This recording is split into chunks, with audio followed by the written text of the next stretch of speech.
الله.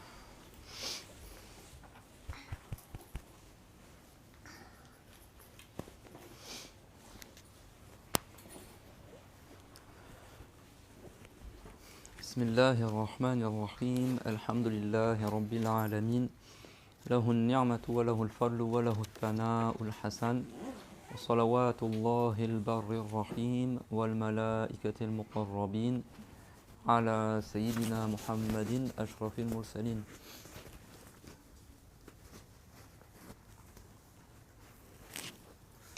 Rapproche-toi si tu veux.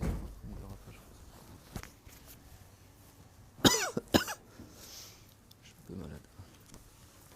بسم الله الرحمن الرحيم الحمد لله وصلى الله على محمد وعلى جميع النبيين. اللهم علمنا ما جهلنا وذكرنا ما نسينا وانفعنا بما علمتنا وزدنا علما وإنا نعوذ بك من حال أهل النار. رب اشرح لي صدري ويسر لي أمري واحلل عقدة من لساني يفقه قولي. Allah tabaraka wa ta'ala.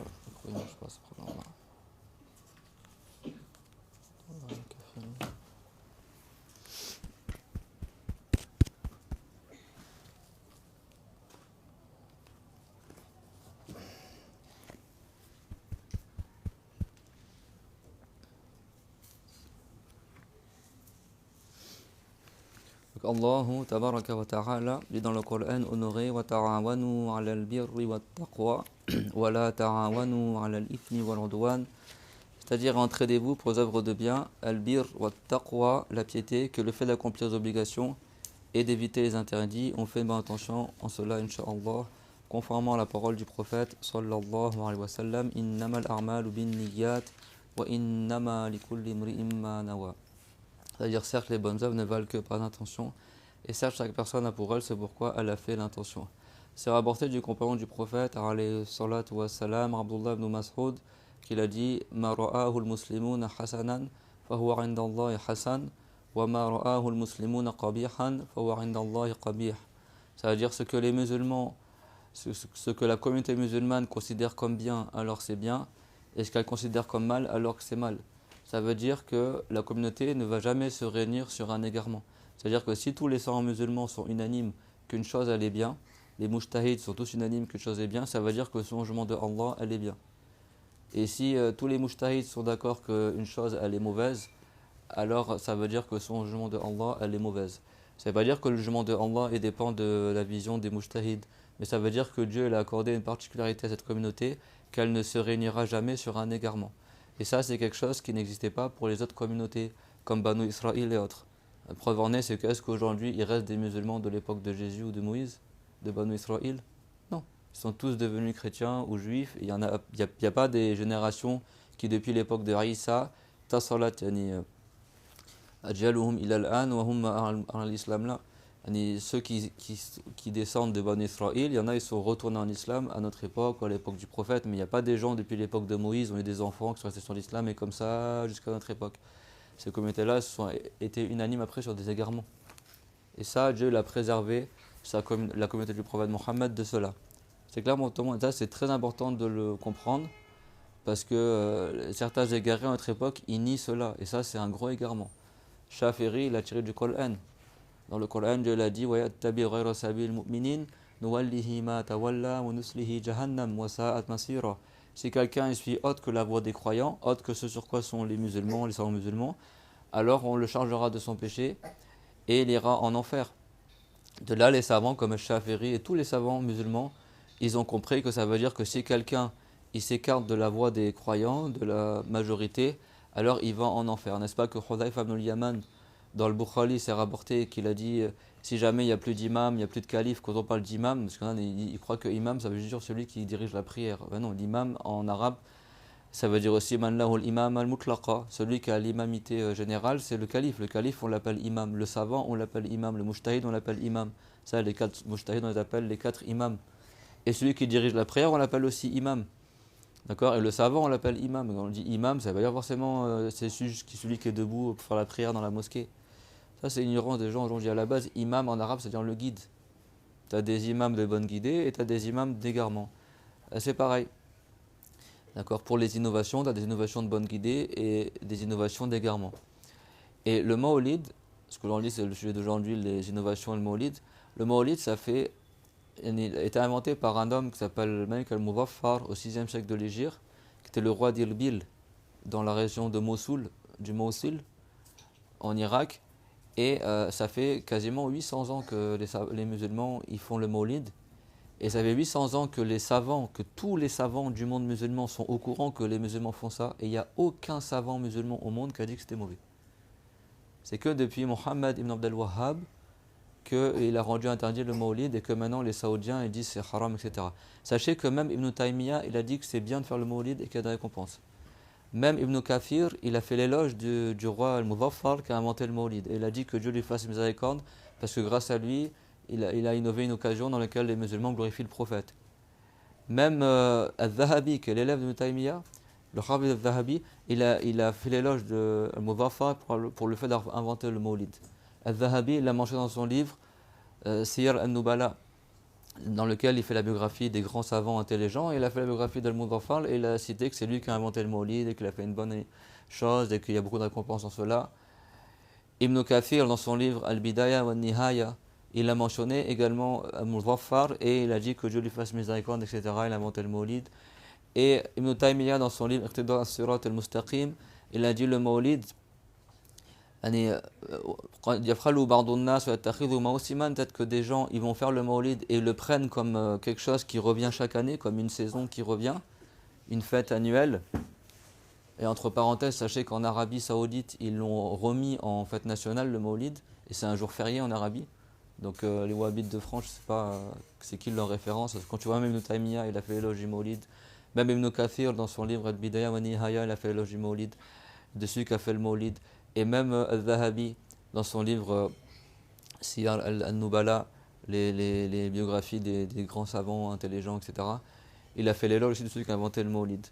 Et ça fait, c'est quelque chose qui a été innové. L'interdiction du Mawlid, ça a été innové par Mohammed ibn Abdel Wahhab. Avant lui, personne n'a jamais rien dit sur le Mawlid. Je trouve à Suyuti qui a fait l'éloge du Mawlid, les savants du hadith ils ont même trouvé des preuves pour le caractère permis du Mawlid et les récompenses du Mawlid. Et les savants, ils ont même fait preuve d'effort pour écrire des livres sur le Mawlid, sur l'éloge du Mawlid, comme quoi c'est une bonne bidra, etc. Et plein de savants, ils ont fait des livres, ça a motivé les gens, ça a rassemblé les musulmans. Sachez qu'aujourd'hui, il y a une chose qui est très importante à savoir. C'est que je trouve beaucoup de gens sur Internet, ou dans les mosquées, ou en France surtout aussi, parce que la France, ils aiment beaucoup les wahhabites. Sachez que ce type de personnes-là ne sont pas des gens qui recherchent la vérité. Ce pas des gens, ils veulent la vérité, ils veulent savoir les arguments pour trouver qu'est-ce qui est vrai, qu'est-ce qui est faux. Non. C'est des gens qui ont été envoyés par les non-musulmans uniquement pour perturber les musulmans. C'est-à-dire que, sachez une chose, le Mawlid, tous les pays musulmans le font dans le monde. Et quand je dis ils le font, c'est pas ce que nous on fait en France. C'est-à-dire que pendant tout le mois, les gens ils sont dans la rue, ils décorent la rue, ils donnent à manger aux gens dans la rue, ils mangent par milliers de personnes dans la rue, ils remplissent les quartiers comme pendant le Ramadan. Au Yémen, en Égypte, aux Comores, c'est une fête qui est très connue, mais on dirait que sauf en France. En France, les gens ils croient que le Mawlid ça a été inventé en 2024. Si tu veux regarder, va sur internet, tape Mawlid en Algérie, Mawlid au Maroc, Mawlid au Yémen, Mawlid dans tel ou tel pays, tu verras que les gens ils sont dehors, ils chantent, ils remplissent les mosquées, ils font des madjires du prophète, etc. Et ça renforce énormément les musulmans. Comprenez ce que je veux dire? Ça renforce énormément les musulmans. Parce que les musulmans, malgré le fait qu'ils n'ont pas tous la même langue, malgré le fait qu'ils n'ont pas tous les mêmes écoles de jurisprudence, mais tous les musulmans, eh ben, ils ont... Les enfants, restez là s'il vous plaît, je vais vous assister au cours. Tous les musulmans, ils ont en commun l'amour pour le prophète Mohammed. C'est clair ce que je dis? C'est-à-dire que ça, c'est un langage que tout le monde comprend. Si vous voyez aujourd'hui à Médine, durant le mois dans le Biran al-Awwal, malgré le fait qu'ils ont mis des barrières pour empêcher les gens d'aller devant la tombe du prophète, parce que les wahhabites, ils aiment tellement, ils savent très bien que les musulmans veulent faire le Mawlid, donc du coup ils prennent les devants. Et ben tu vois, les gens par milliers sont dehors, t'as même plus de place pour marcher. Et ils sont tous devant la mosquée du prophète en train de faire les madjires du prophète. Vous avez vu sur internet? C'est-à-dire les wahhabites qui regardent un peu sur internet comment ça se passe dans les pays musulmans. Dans les quartiers, personne n'y voit rien, donc du coup ils croient que c'est quelque chose qui est inventé aujourd'hui le Mawlid. Ça fait presque 1000 ans que les musulmans font le Mawlid. Vous croyez qu'en 800 ans, si le Mawlid c'était une mauvaise innovation, que c'était de l'égarement, du shirk, comme ils disent les Wahhabites. Le Wahhabite pour eux c'est du shirk, si tu fais le Mawlid, t'es mécréant. Mohammed ibn Abdel Wahhab, dans un de ses livres, il blâmait un savant de son époque, il dit oui, comment tu vas au Mawlid, alors que tu sais que là-bas, les gens ils écoutent leur chair, ils vont faire l'éloge du prophète. Si tu sais que c'est du shirk, pourquoi tu y vas? Soit disant, parmi les arguments pour répliquer à ce savant-là, il a dit qu'il allait au Mawlid et que c'était du shirk. Les Wahhabites, dans la croyance, ils ont pris beaucoup d'égarements d'Ibn Taymiyyah. Mais ils ont acheté des choses en plus. Parmi les choses qu'ils ont rajouté, l'interdiction du Mawlid. Ibn Taymiyyah n'a jamais dit que c'était mauvais de faire le Mawlid. Et aucun savant avant Mohammed ibn Abdel Wahhab, il a dit que c'était mauvais de faire le Mawlid. Donc c'est pour ça que durant le mois de Rabi'in al-Awwal, le mois où le prophète il est né, qu'est-ce qu'il a dit Abu Zur'a al-Iraqi dans ses vers de poésie? Il a dit al-Fadili, que c'est le mois Fadil, c'est-à-dire le mois méritable en islam, le mois dans lequel le prophète il est né. Et le fait de prendre le Mawlid ou de prendre une date ou de prendre un mois qui revient chaque année pour célébrer la naissance du prophète, alayhi salatu wassalam, ils entendent les enfants le coup en même temps? Et c'est important aussi que les enfants, on sème dans leur cœur l'amour pour le prophète. Et ça, c'est pas quelque chose qui est blâmable en islam. Je veux dire, il y a plein d'occasions en islam qu'on prend comme date, qui revient chaque année ou chaque semaine ou chaque mois. Et le prophète lui-même nous enseignait de faire ça. Le prophète, il jeûnait tous les lundis.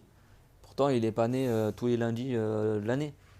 Mais tous les lundis, même en dehors de Rabi'in al-Awwal, il jeûnait parce que c'est le jour de sa naissance. C'est clairement tout le monde. Donc, déjà, ces gens-là qui interdisent le Mawlid, vous croyez que tout le monde est d'accord que dans le passé, les savants, ils étaient mieux que maintenant?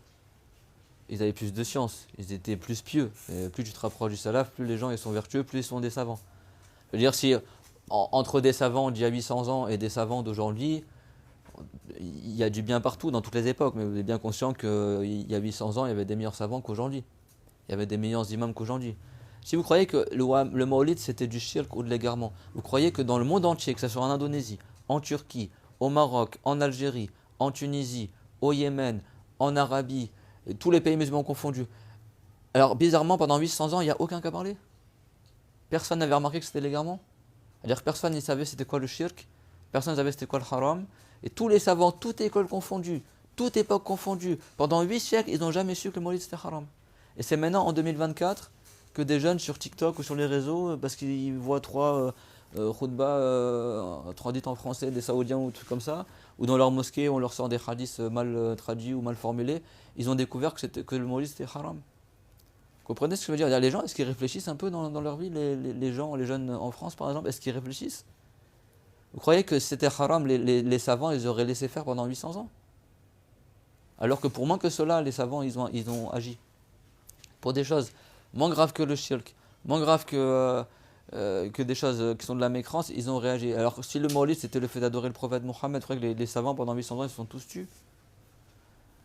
Par contre, quand les Wahhabistes sont apparus, tous les savants ont parlé. L'Empire ottoman a envoyé l'armée, le sultan d'Égypte il a envoyé l'armée, les savants d'Arabie qui étaient à la Mecque et Médine, ils ont répliqué aux Wahhabites, le propre père de Mohammed ibn Abdel Wahhab a répliqué à son fils, son propre frère Sulaiman ibn Abdel Wahhab a écrit 2 livres contre son propre frère. Les propres chouyours de Mohammed ibn Abdel Wahhab à Médine, ils ont répliqué contre lui, ils ont mis en garde contre lui, ses propres enseignants. Et ça a été une corruption, les Wahhabites ils ont mis 200 ans à prendre la Mecque et Médine. Parce que les Saoudiens, ils ont d'abord pris le Najd, après ils ont pris telle région, mais à chaque fois ils se faisaient recaler, ils n'arrivaient pas à prendre la Mecque et Médine.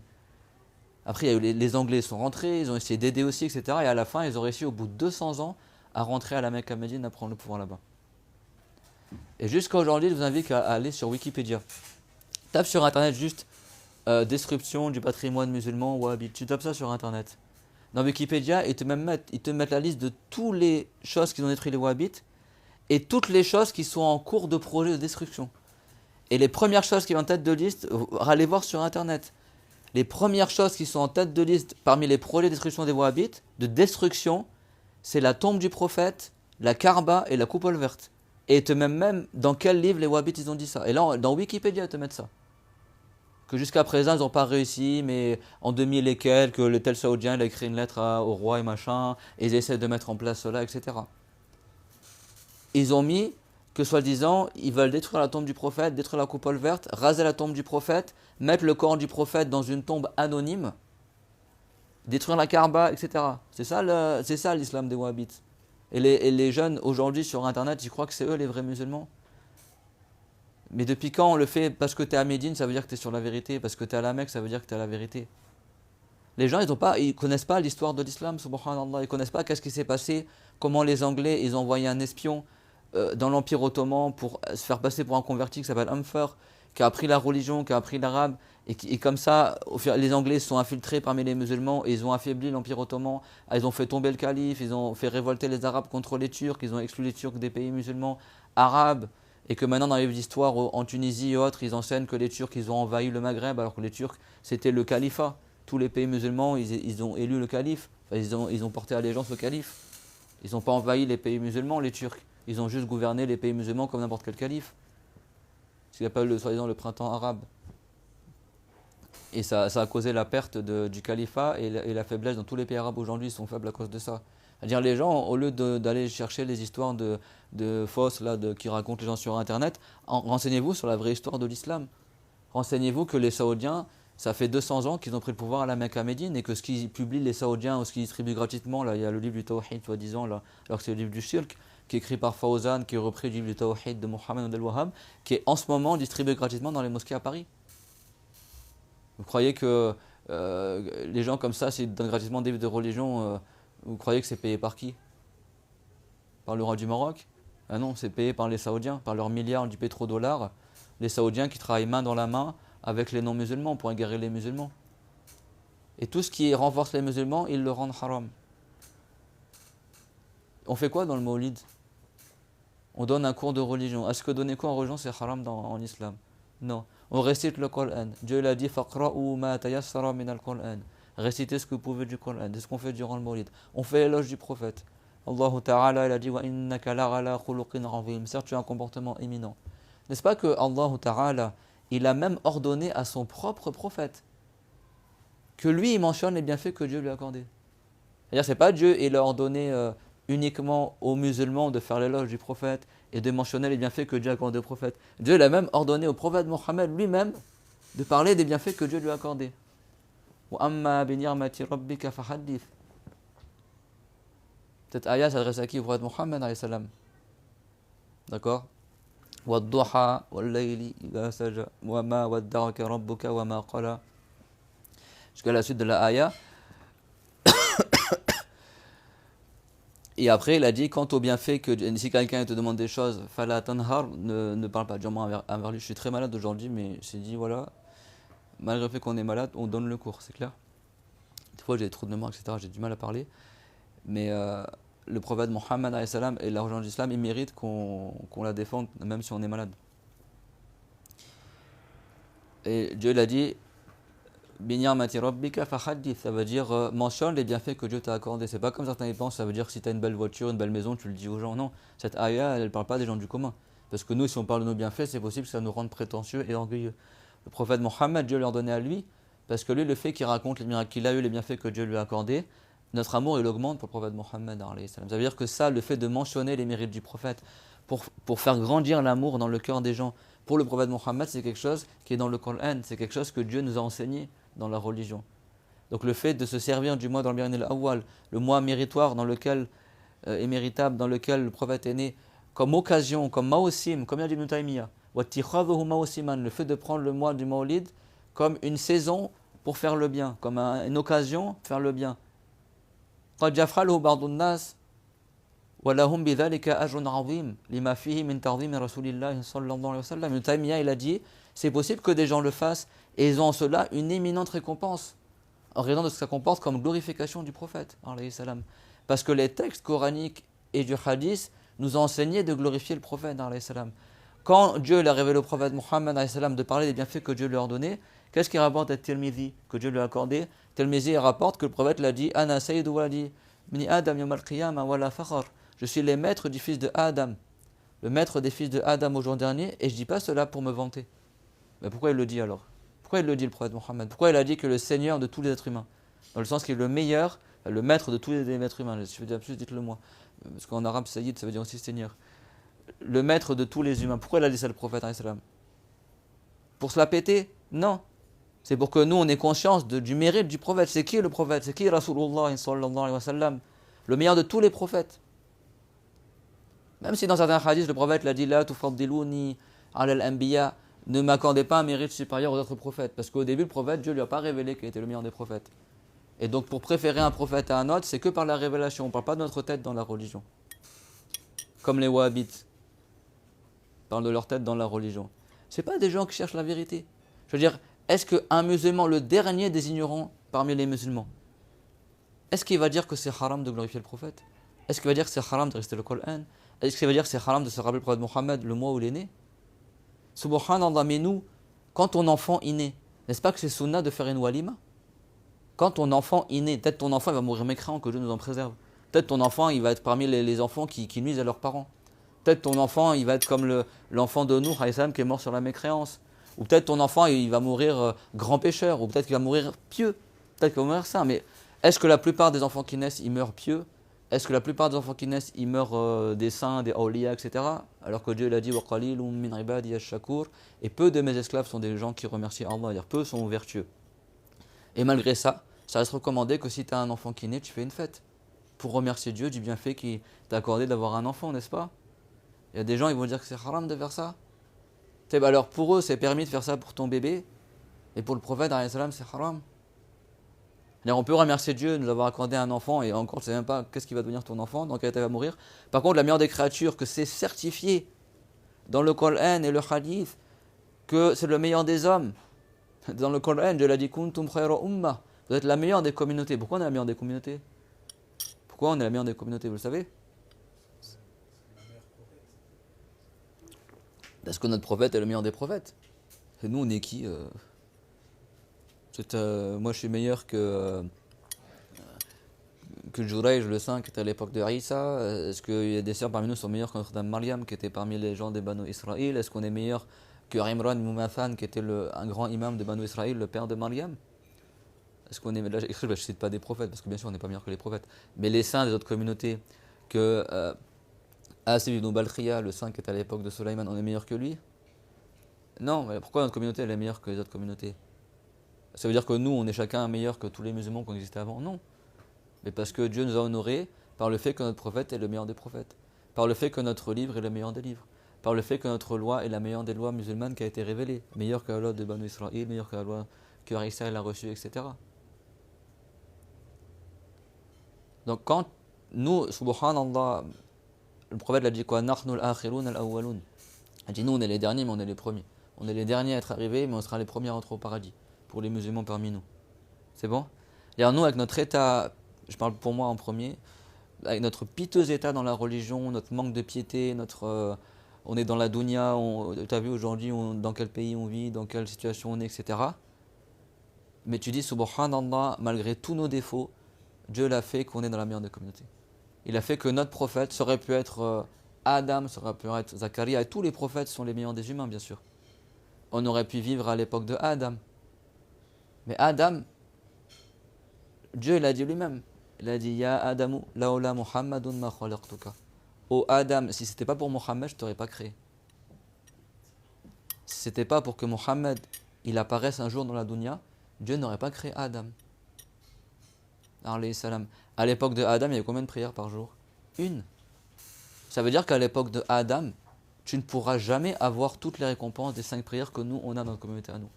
Parce que nous, on a 5 prières obligatoires. Et tu as des récompenses de prières obligatoires que tu n'as pas dans les prières sunna. À l'époque de Adam, ils n'avaient pas cette chance-là, ils n'avaient qu'une prière obligatoire. Qu'une seule occasion dans la journée et la nuit d'avoir la récompense de la prière obligatoire. Et nous, on en a 5. À l'époque de Jésus et de Moïse, d'Aïssa et de Moussa, combien de prières obligatoires ils avaient? 2. Ouais. Et de Moussa et de tous les prophètes de Banu Israël. Il y a eu une prière obligatoire jusqu'à Moussa. Et après de Moussa jusqu'à Mohammed, 2 prières obligatoires. Et nous, on a eu 5.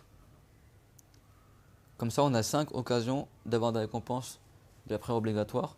Et ça mérite que Dieu l'a accordé que à notre communauté. Et on a la loi la plus facile. Parce qu'à l'époque de Moussa, si quelqu'un il se souillait avec l'urine, s'il y avait de l'urine sur son habit, il devait couper son habit. Il ne pouvait pas le purifier. Alors que nous, on verse de l'eau, c'est purifié. Nous, la zakat, c'est quoi? 2,5%. Le quart du dixième. N'est-ce pas? À l'époque de Moussa, je crois que c'était le 10e carrément. Alayhi salatu wassalam. À l'époque de Moussa, si tu faisais pas la prière à la mosquée, ta prière n'était pas valable. Ils n'avaient que 2 prières, mais ils devaient aller à la mosquée. Jusqu'au jour où Pharaon il a détruit les mosquées en Égypte, et du coup, après Dieu a autorisé à Banu Israël de prier en dehors de la mosquée. Ils devaient marcher pendant des heures. Où que tu sois, il fallait forcément que tu ailles à la mosquée pour la prière. Alors que nous, on peut prier chez nous, on peut prier dans le marché, on peut prier à la mosquée, à la salle de prière, etc. Le prophète Muhammad alayhi salam qu'il a dit Kuntu nabiyyan wa adamu bayna ar-ruhi wal jasad. Ça veut dire j'étais connu comme étant un prophète alors que l'âme de Adam n'était même pas encore dans son corps. Alors littéralement j'étais un prophète alors que Adam était entre l'âme et le corps. Ça veut dire quoi? Ça veut dire qu'il était connu comme étant un prophète parmi les anges avant même qu'il soit créé. Adam alayhi salam, il a été créé le jour du vendredi. C'est bon? Ou au paradis. Alayhi salatu wassalam, dans le temps du Rasr. Il est sorti du paradis un vendredi. Et il est mort un vendredi.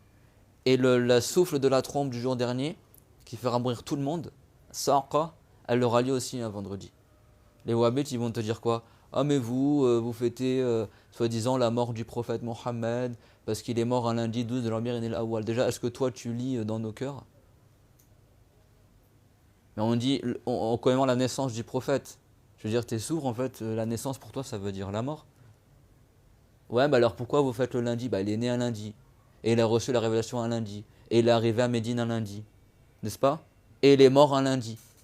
Bah, le prophète lui-même, il jeûnait tous les lundis. Et ça veut dire qu'il jeûnait pour fêter sa mort. Et Dieu lui a révélé qu'elle allait mourir un lundi, donc il jeûnait tous les lundis. Et depuis quand en islam, Dieu nous ordonne de célébrer la mort? N'est-ce pas qu'en islam, c'est haram de crier à la mort, de montrer que tu manques pas de patience lors de la mort? En islam, on est ordonné de patienter dans la mort, dans l'épreuve de la mort. Et le deuil, vous savez que le deuil, si c'est ton mari pour une femme qui meurt, c'est 4 mois et 10 jours le deuil. C'est bon? Pour autre que ton mari, c'est 3 jours maximum, après c'est haram. C'est-à-dire si une femme, elle veut arrêter de se maquiller, de se parfumer pour montrer sa tristesse au décès de quelqu'un, si c'est son père qui est mort, son frère, son cher, machin, ou le prophète Mohammed, c'est 3 jours maximum. 3 jours maximum. Après cela, c'est haram de faire le deuil. Je veux dire, l'islam, il nous ordonne de ne pas célébrer la mort, il nous ordonne de patienter face à la mort. N'est-ce pas? Donc c'est quelle signification ça de faire une fête pour la mort du prophète? Ouais, ben alors pourquoi vous faites le 12 de Rabiul Awwal? Déjà, qui t'a dit qu'on le fait que le 12? On est le 12 aujourd'hui. Les musulmans, ils le font pendant tout le mois. Et de toute façon, pendant toute l'année, nous, on célèbre le prophète Mohammed. Est-ce que les Wahhabites vont dire quoi? Ben alors, ils disent ça, mais eux, ils ne jeûnent même pas tous les lundis. Mais qu'est-ce que t'en sais qu'on ne jeûne pas tous les lundis? En fait, ils n'ont pas d'argument. Et le Jumu'ah, le prophète, il a dit Aridul Muslimin. C'est la fête des musulmans, le Jumu'ah, n'est-ce pas? Dans plusieurs hadiths, il a dit ça. Il a dit les chrétiens, ils ont cru que c'était le dimanche, les juifs, ils ont cru que c'était le samedi, et ils se sont trompés, le jour de fête, c'est le vendredi. Et Omar al-Khattab, il l'a appelé Aridul Muslimin. C'est pour ça que c'est sunnah de faire le roussoul. Et c'est vrai que même certains savants, ils ont dit c'est sunnah même pour celui qui ne va pas à la mosquée. Même ceux qui restent à la maison, les femmes et les enfants.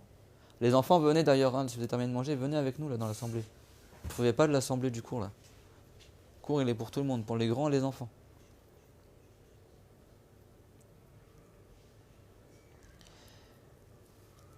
C'est le jour de fête pour les musulmans, le vendredi, n'est-ce pas? Et pourtant, le vendredi, Adam, il est mort. C'est pas parce que Adam il est mort le vendredi que le prophète il a dit c'est haram de faire la fête le vendredi. Le vendredi, ce sera le jour où Dieu va faire mourir tout le monde. Et il y aura le jour dernier qui va commencer. D'accord? Qu'est-ce qu'il y a?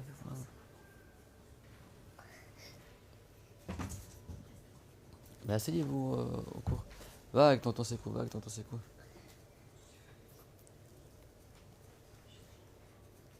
Allez, le travail là, d'accord? Tu la verras quand tu rentreras, Inch'Allah. C'est clair, on te montre ça?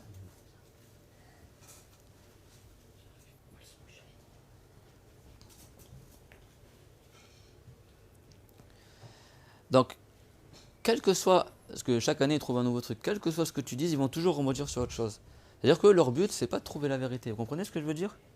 Les savants, ils disent, les gens de science, ils disent Talibul haqqi yakfi dalilun wahid. Celui qui recherche la vérité, une seule preuve, ça lui suffit. Déjà, quand tu sais que le prophète, il a dit quoi? À Hudhayfa ibn al-Yaman, quand il a dit, mais le jour où il n'y aura plus d'imam, qu'est-ce qu'on fait? Quand il n'y aura plus de calife, qu'est-ce que je fais si jamais il n'y a plus de calife? C'est le cas aujourd'hui. Qu'est-ce qu'a dit le prophète alayhi salam? Il a dit, Fartazil tilka al-firaq kullaha.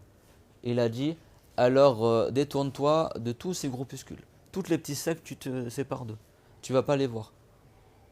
Ahlus Sunnah wal Jama'a, c'est pas une secte. Les Ash'arites, Maturidites, c'est pas une secte, c'est la majorité des musulmans. Et il a dit, voilà, on ta'rudda ala asli shajaratin bi anyabika wa tamut wa anta kadhalik. Il a dit, même si tu devais mordre à pleines dents, sur la base d'un arbre, sur le tronc d'arbre, sur les racines d'un arbre, et tu meurs comme ça. C'est-à-dire que tu restes attaché à la majorité, à la bonne croyance jusqu'à ta mort, même s'il n'y a plus d'imam, il y a plus, tu évites tous les groupuscules, toutes les sectes. Les Wahhabites, c'est une secte. Ils sont 3 millions sur 1 milliard. C'est pas eux qui sont sur la vérité. C'est clair pour tout le monde ça? Le prophète il a dit Sittatun la'anahumullah wa la'anahum kullu nabiyyin mujab. Il a dit il y a 6 personnes, 6 types de gens que Dieu les a maudits et que tous les prophètes ils les ont maudits. C'est clair? Ils sont maudits par Allah, c'est-à-dire qu'ils ne sont pas sur la vérité. Et parmi les 6, qu'est-ce qu'il a cité le prophète alayhi salam? Il a dit At-tariku li sunnati al-mufaliqu lil jama'a. Celui qui a délaissé ma sunna et qui a délaissé l'assemblée, qui a délaissé le jama'a. Les wahhabites se nomment eux-mêmes Ahlus Sunnah wal Jama'a. Al Jama'a ça veut dire l'assemblée. D'où ils sont l'assemblée? Ils sont minoritaires. Et la sunna ça veut dire quoi? La croyance et les lois que le prophète il a amenées. Est-ce que le Mawlid il contredit ne serait-ce qu'un seul fondement de la sunna? C'est quoi le but premier du Mawlid? C'est de glorifier le prophète Mohammed et de renforcer notre amour pour le prophète. Et ça, les ennemis de l'islam, c'est leur cauchemar cette fête. C'est vraiment leur cauchemar. C'est Halloween pour eux. Halloween, c'est la fête des morts. Bizarrement, vous savez, Halloween, c'est réellement la fête des cadavres et des morts dans le sens... ils le font soi-disant à la Toussaint, là, machin. C'est pas une fête à la base qu'en France on aime. C'est même pas une fête... Il y a 20 ans, ils ne le faisaient pas en France, c'est bon. Halloween, c'est vraiment la fête des morts. C'est clair pour tout le monde? Je pense que tout le monde est au courant qu'il y a 2-3 ans, les Saoudiens, ils ont importé plein de déguisements en Arabie et ils ont fêté Halloween. Et ils ont fêté Halloween d'une manière que même en Europe, on ne fait pas Halloween comme ça. Le mec s'était déguisé en zombie, etc. Là, bizarrement, hein, t'as aucun soi-disant salafiste, machin, personne n'a parlé. Personne n'a dit c'est bidra, le prophète il l'a pas fait, etc. Ils ont fait venir Shakira ou je sais pas qui là, pour faire les concerts, personne n'a parlé. Aujourd'hui, tu vois les Saoudiens, ils dansent sur le rap, personne n'y parle. C'est comme il a dit le grand savant, la Shamsuddin, l'Algérien là. Ouais. Il a dit les Wahhabites, ils se réveillent que 2 fois dans l'année. Il dit il y a plein de catastrophes qui se passent en Algérie. Il y a plein de munkarat, il y a plein de haram, il y a plein d'égarements, tout ça. Là, tu les entends jamais parler. Dès que c'est le mois du Mawlid, hop, ils se réveillent. Alors si vraiment vous, votre intention elle est bonne et que c'est vraiment dans le bien interdire le mal, pourquoi toute l'année vous ne parlez pas et puis dès que c'est le Mawlid, dès que c'est des moments de bien pour les musulmans, là vous vous réveillez. Quand ils ont fait Halloween, parce que là ils disent que le Mawlid en fait la mort du prophète. Ce qui n'est même pas vrai. À quel moment on a dit qu'on fêtait la mort du prophète? Ouais mais votre fête elle tombe le même jour où il est mort. Bah, le vendredi il tombe le même jour où Adam il est mort. Le jour dernier va commencer aussi un vendredi. Est-ce que c'est haram? Ashura, le prophète, la pardonne de jeûner à Ashura. Et Tassoura le jour d'avant. Ashura, Al-Hussein il est mort à Ashura. Et le prophète savait très bien qu'Al-Hussein allait mourir. Et qu'il va être tué par sa propre communauté. À Karbala, les anges l'avaient informé. N'est-ce pas? Et Dieu, le prophète ne sait pas que Al-Hussein va mourir à Ashura, mais Dieu le sait. Pourtant, Dieu a quand même rendu sunnah de jeûner ce jour-là. Alors que c'est Dieu, il sait toute éternité, Allah, que Al-Hussein il va mourir ce jour-là. C'est Dieu qui a fait mourir Al-Hussein le jour de Ashura. Est-ce que pour les Wahhabites c'est haram de jeûner à Ashura parce que ça tombe le jour où Al-Hussein il est décédé? Ou est-ce que nous on jeûne à Ashura pour remercier Allah que ce jour-là il a sauvé Nuh, il a sauvé Moussa, il a sauvé également Yunus? C'est le jour où Dieu l'a pardonné à Adam. Vous savez comment Adam il a demandé pardon à Allah Azza wa Jal? On a dit Adam il a été créé pour que l'humanité existe et pour que Mohammed existe dans l'humanité. De là les savants ils ont dit que la sagesse de la création du monde c'était pour que Mohammed existe dedans.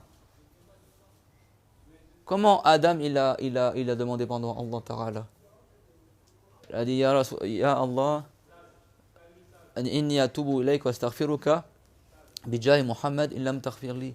Elle dit, moi je demande par le degré de Mohammed, si tu me pardonnes pas, mais moi je renforce ma demande de pardon par le degré du prophète Mohammed, par le degré de Mohammed. Alayhi salatu wassalam. Et bien sûr, Dieu sait toutes choses. Mais Dieu l'a révélé à Adam. Il a dit, Kayfa arafta Muhammadan wa lam akhluqhu ba'd. Comment as-tu connu Mohammed alors que je ne l'ai pas encore créé? Et Adam, il a dit, lorsque tu m'as créé et que tu as insufflé en moi l'âme et que j'ai éternué, j'ai levé ma tête vers le ciel. C'est que la première parole qu'il a dit Adam, c'est quoi? Alhamdulillah, ce qui prouve qu'il était musulman, et c'est la première langue qu'il a parlé, c'est la langue arabe. Il a dit en arabe. Il a dit Alhamdulillah. Après, il a vu les anges autour de lui, parce que les anges ont assisté à la création de Adam. Quand il a vu les anges, Dieu l'a inspiré à Adam de passer le salam musulman. Et donc il a dit Assalamu alaykum, et les anges ont rendu le salam. Parce que Adam, il n'a pas été créé bébé, il a été créé adulte. Donc il était déjà conscient, il était déjà savant, il était déjà musulman. Il n'était pas encore prophète. Et donc quand il a éternué, il a levé la tête vers le ciel. Et c'est quoi le toit du paradis? On l'a vu dans le cours dernier. C'est le trône. Les Wahhabites, ils vont te dire Dieu est assis sur le trône. Dans le ciel. Dans le ciel. Il n'y a pas qu'un ciel, hein, mes chers amis, il y en a 7. Donc pour les Wahhabites, juste une question comme ça. Pour vous, il est dans quel ciel? Le premier, le deuxième, le troisième, le quatrième, le cinquième, le sixième, le septième ciel? C'est dans quel ciel? Éclairez-nous. Et le trône, il n'est même pas dans le ciel. C'est bizarre votre croyance. Et le ciel, et le trône, c'est le toit du paradis. Donc quand Adam il lève la tête vers le haut, il n'y a pas le ciel en haut du paradis, il y a le trône. Donc il a dit j'ai regardé le trône. Et le trône il a des piliers. Et sur chaque pied du trône il y en a 4, c'est comme un lit le trône. C'est marqué La ilaha illallah Muhammad Rasulullah en arabe. Il n'y a qu'un seul Dieu, c'est Allah, Muhammad est le prophète de Allah. Sur chaque pied du trône. Si Muhammad c'est pas quelqu'un qui mériterait d'être glorifié. Si Muhammad c'est pas quelqu'un qui méritait qu'on se rappelle de lui. Pourquoi avant même que Dieu le crée, son nom est déjà marqué au-dessus du paradis, sur le toit du paradis. Dans chacun des piliers du trône. Et Adam, il n'est pas comme les Wahhabites. Adam, il a de la compréhension, machallah, c'est un prophète. Tous les prophètes sont extrêmement intelligents. Adam, qu'est-ce qu'il a dit? Alayhi salatu wassalam. Il a dit Qara'tu la ilaha illallah Muhammad Rasulullah fa'araftu annaka lam tudif ila ismika illa ahabba al-khalqi ilayk. Il a dit j'ai su que tu n'allais pas mettre le nom de quelqu'un à côté de ton nom, si ce n'est le nom de la meilleure des créatures, celle que tu agrées le plus. Il n'y a qu'un seul nom qui est mis à côté du nom de Allah Azza wa Jal dans cette phrase-là. C'est le nom de Muhammad. Wa rafa'na laka dhikrak. Dieu l'a dit, on a élevé ton nom. Il n'y a pas une minute dans le monde qui se passe, ou une heure qui se passe dans le monde, sans qu'il y ait l'appel à la prière qui est faite. Chaque fois, il y a les heures de prière qui changent. Et les gens, dans leur prière, ils évoquent le nom du prophète. Et dans l'appel à la prière, ils évoquent le nom du prophète. Et avant de mourir, c'est recommandé d'évoquer le nom du prophète. Bien sûr, dans le tashahhud, on parle. Et celui qui se convertit, il évoque le nom du prophète. Et même si les Wahhabites essaient de faire taire ça, d'enterrer cela, qu'ils le veuillent ou non, le nom du prophète, il est glorifié. Et Adam, il a dit, donc j'ai compris que cette créature-là, elle est imminente, donc je demande le pardon à toi par le degré de cette créature-là. Et Dieu l'a pardonné à Adam. Et c'était quel jour? Le jour de Ashura. Le jour de Ashura. C'est clair? Le jour de Ashura. Les Wahhabites, ils vont te dire de demander par le degré du prophète, c'est du shirk. A'udhu billah. Alors que Dieu l'a dit, Wabtaru ilayhi al-wasila, ça veut dire rechercher les intermédiaires. D'accord? C'est-à-dire, prenez vos bonnes actions, les choses éminentes comme cause pour demander à Allah Azza wa Jal. Tes bonnes actions, vous connaissez la Dora pour aller à la mosquée, beaucoup ils ne la connaissent pas, subhanallah, même parmi nos frères et sœurs, j'ai remarqué qu'ils ne la connaissent pas.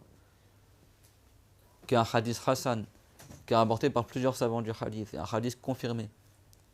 Que le prophète il a dit Man kharaja al masjid faqala Allahumma inni as'aluka bihaqqi sa'ilina alayka wa bihaqqi mamshaya hadha fa inni lam akhruj ashran wa la batara wa la riya'an wa la sum'a kharajtu ittiqa'a saqatik wa ibtigha'a mardatik fa inni as'aluka an tunqidhani minan nar wa an taghfira li dhunubi fa innahu la yaghfiru dhunuba illa ant. C'est-à-dire, oh Allah, je te demande par le mérite de ceux qui t'invoquent, c'est-à-dire les prophètes, les saints, et le mérite de la marche que je suis en train d'accomplir. Certes, je ne suis pas sorti à la mosquée par vanité et par fierté, par orgueil et par insincérité. Je ne suis sorti que par recherche de ton agrément et pour rechercher la protection contre ton châtiment. alors pardonne-moi mes péchés, car certes personne d'autre que toi ne pardonne mes péchés. Le prophète il a dit il y a 70 000 anges qui sortent avec cette personne-là, s'il dit ça. Et que Dieu l'accorde son agrément à cette personne-là. Et dans ce hadith, tu demandes par le mérite des gens qui invoquent Allah et par ta marche que tu fais. Par tes pas que tu fais, chaque pas que tu fais pour aller faire le bien, tu as dit hasanat. Alors que dire si celui qui invoque par le degré du prophète, le prophète est meilleur que nos pas, meilleur que nos prières, meilleur que nos jeûnes, etc., et que notre pratique de l'islam.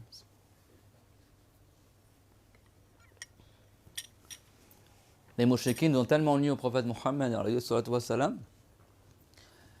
et aux compagnons que certains compagnons ils ont dit Ya Rasulallah, lo da'awta alayhim, ô messager de Allah, si seulement tu invoquais contre les mouchriquines.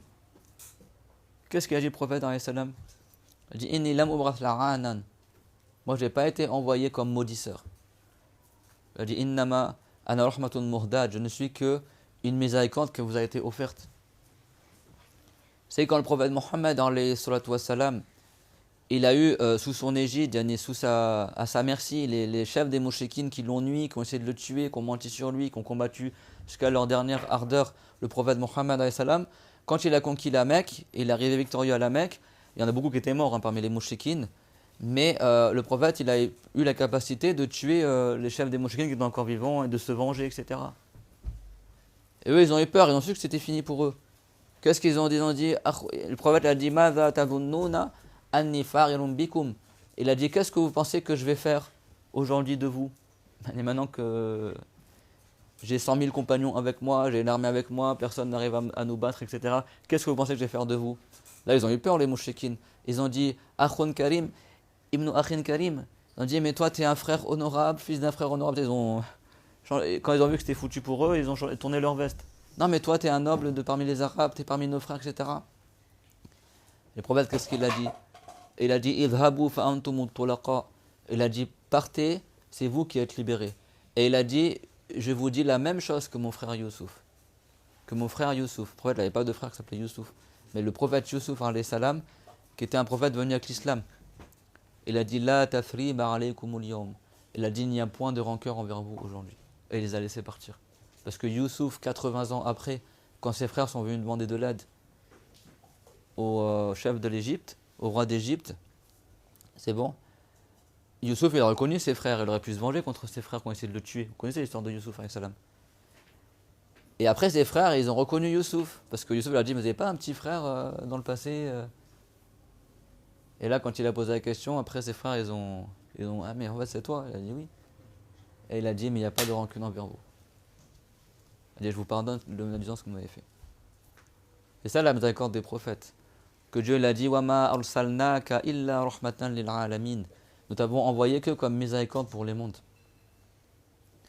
Donc le Mawlid, c'est une parmi les occasions. Toute l'année, tu peux demander à Allah Azza wa Jal. Ahmad, éloignez-vous du téléphone s'il vous plaît. Parce qu'il y a des gens qui suivent aussi. C'est clair, mon demande à distance. S'il n'y avait pas les stupides là, wahhabites là sur internet, on n'ouvrait même pas internet. Ça, apprenez la religion, subhanallah. Une réplique toute simple, tu dis, mais si le Mawlid c'était aussi mauvais, pourquoi les savants ils ont rien dit pendant 800 ans? Et moi je comprends pas ces jeunes aujourd'hui en France, ils réfléchissent pas en fait. Au lieu d'aller au bled en vacances pendant l'été, là, quand ils rentrent au bled au Maroc, en Algérie, en Tunisie, au Comores, je sais pas quoi, au lieu d'aller juste pendant l'été dans les hôtels de luxe, les piscines et compagnie, allez-y pendant le mois de Rabi'in el-Awwal pour voir qu'est-ce qui se passe dans les pays musulmans à ce moment-là. Avant de croire que le Mawlid ça a été inventé en 2024 par des égarés sur internet et que c'est nous qui avons inventé ça et qu'on dit des mensonges, etc. Et ils vont te dire, mais le prophète l'a dit, Kullu bidratin dalala. Toutes les bid'as sont dans là. Et vous croyez que subhanallah, vous croyez que depuis 800 ans les savants ils connaissent pas ce hadith? Depuis 800 ans, vous pensez que c'est les wahhabites qui ont découvert ce hadith, personne ne le savait? Que quand le prophète Mohammed il faisait le discours du Jumu'ah, il disait Ala khayrul kalami kalamullah wa khayrul hadi hadi Muhammad. Il a dit certes la meilleure des paroles c'est la parole de Allah, la meilleure des guidances la guidance de Mohammed. Et après, il a dit Ala wa inna kulla bidratin dalala wa kulla dalalatin finnar. Et toute bidra, toute innovation est l'égarement et tout égarement mène en enfer. Ça, c'est une parole qui est générale ou une parole qui est restreinte? C'est une parole qui est générale, dans le hadith je parle. Il a dit toutes les innovations sont des égarements et tous les égarements mènent en enfer, c'est bon? C'est une parole qui est générale, c'est bon? Taïb. Il y a plein de paroles générales dans la religion. Dieu il a dit Hurrimat alaykum al-maytatu wad-dam. Il vous a été rendu interdit le cadavre et le sang. C'est bon?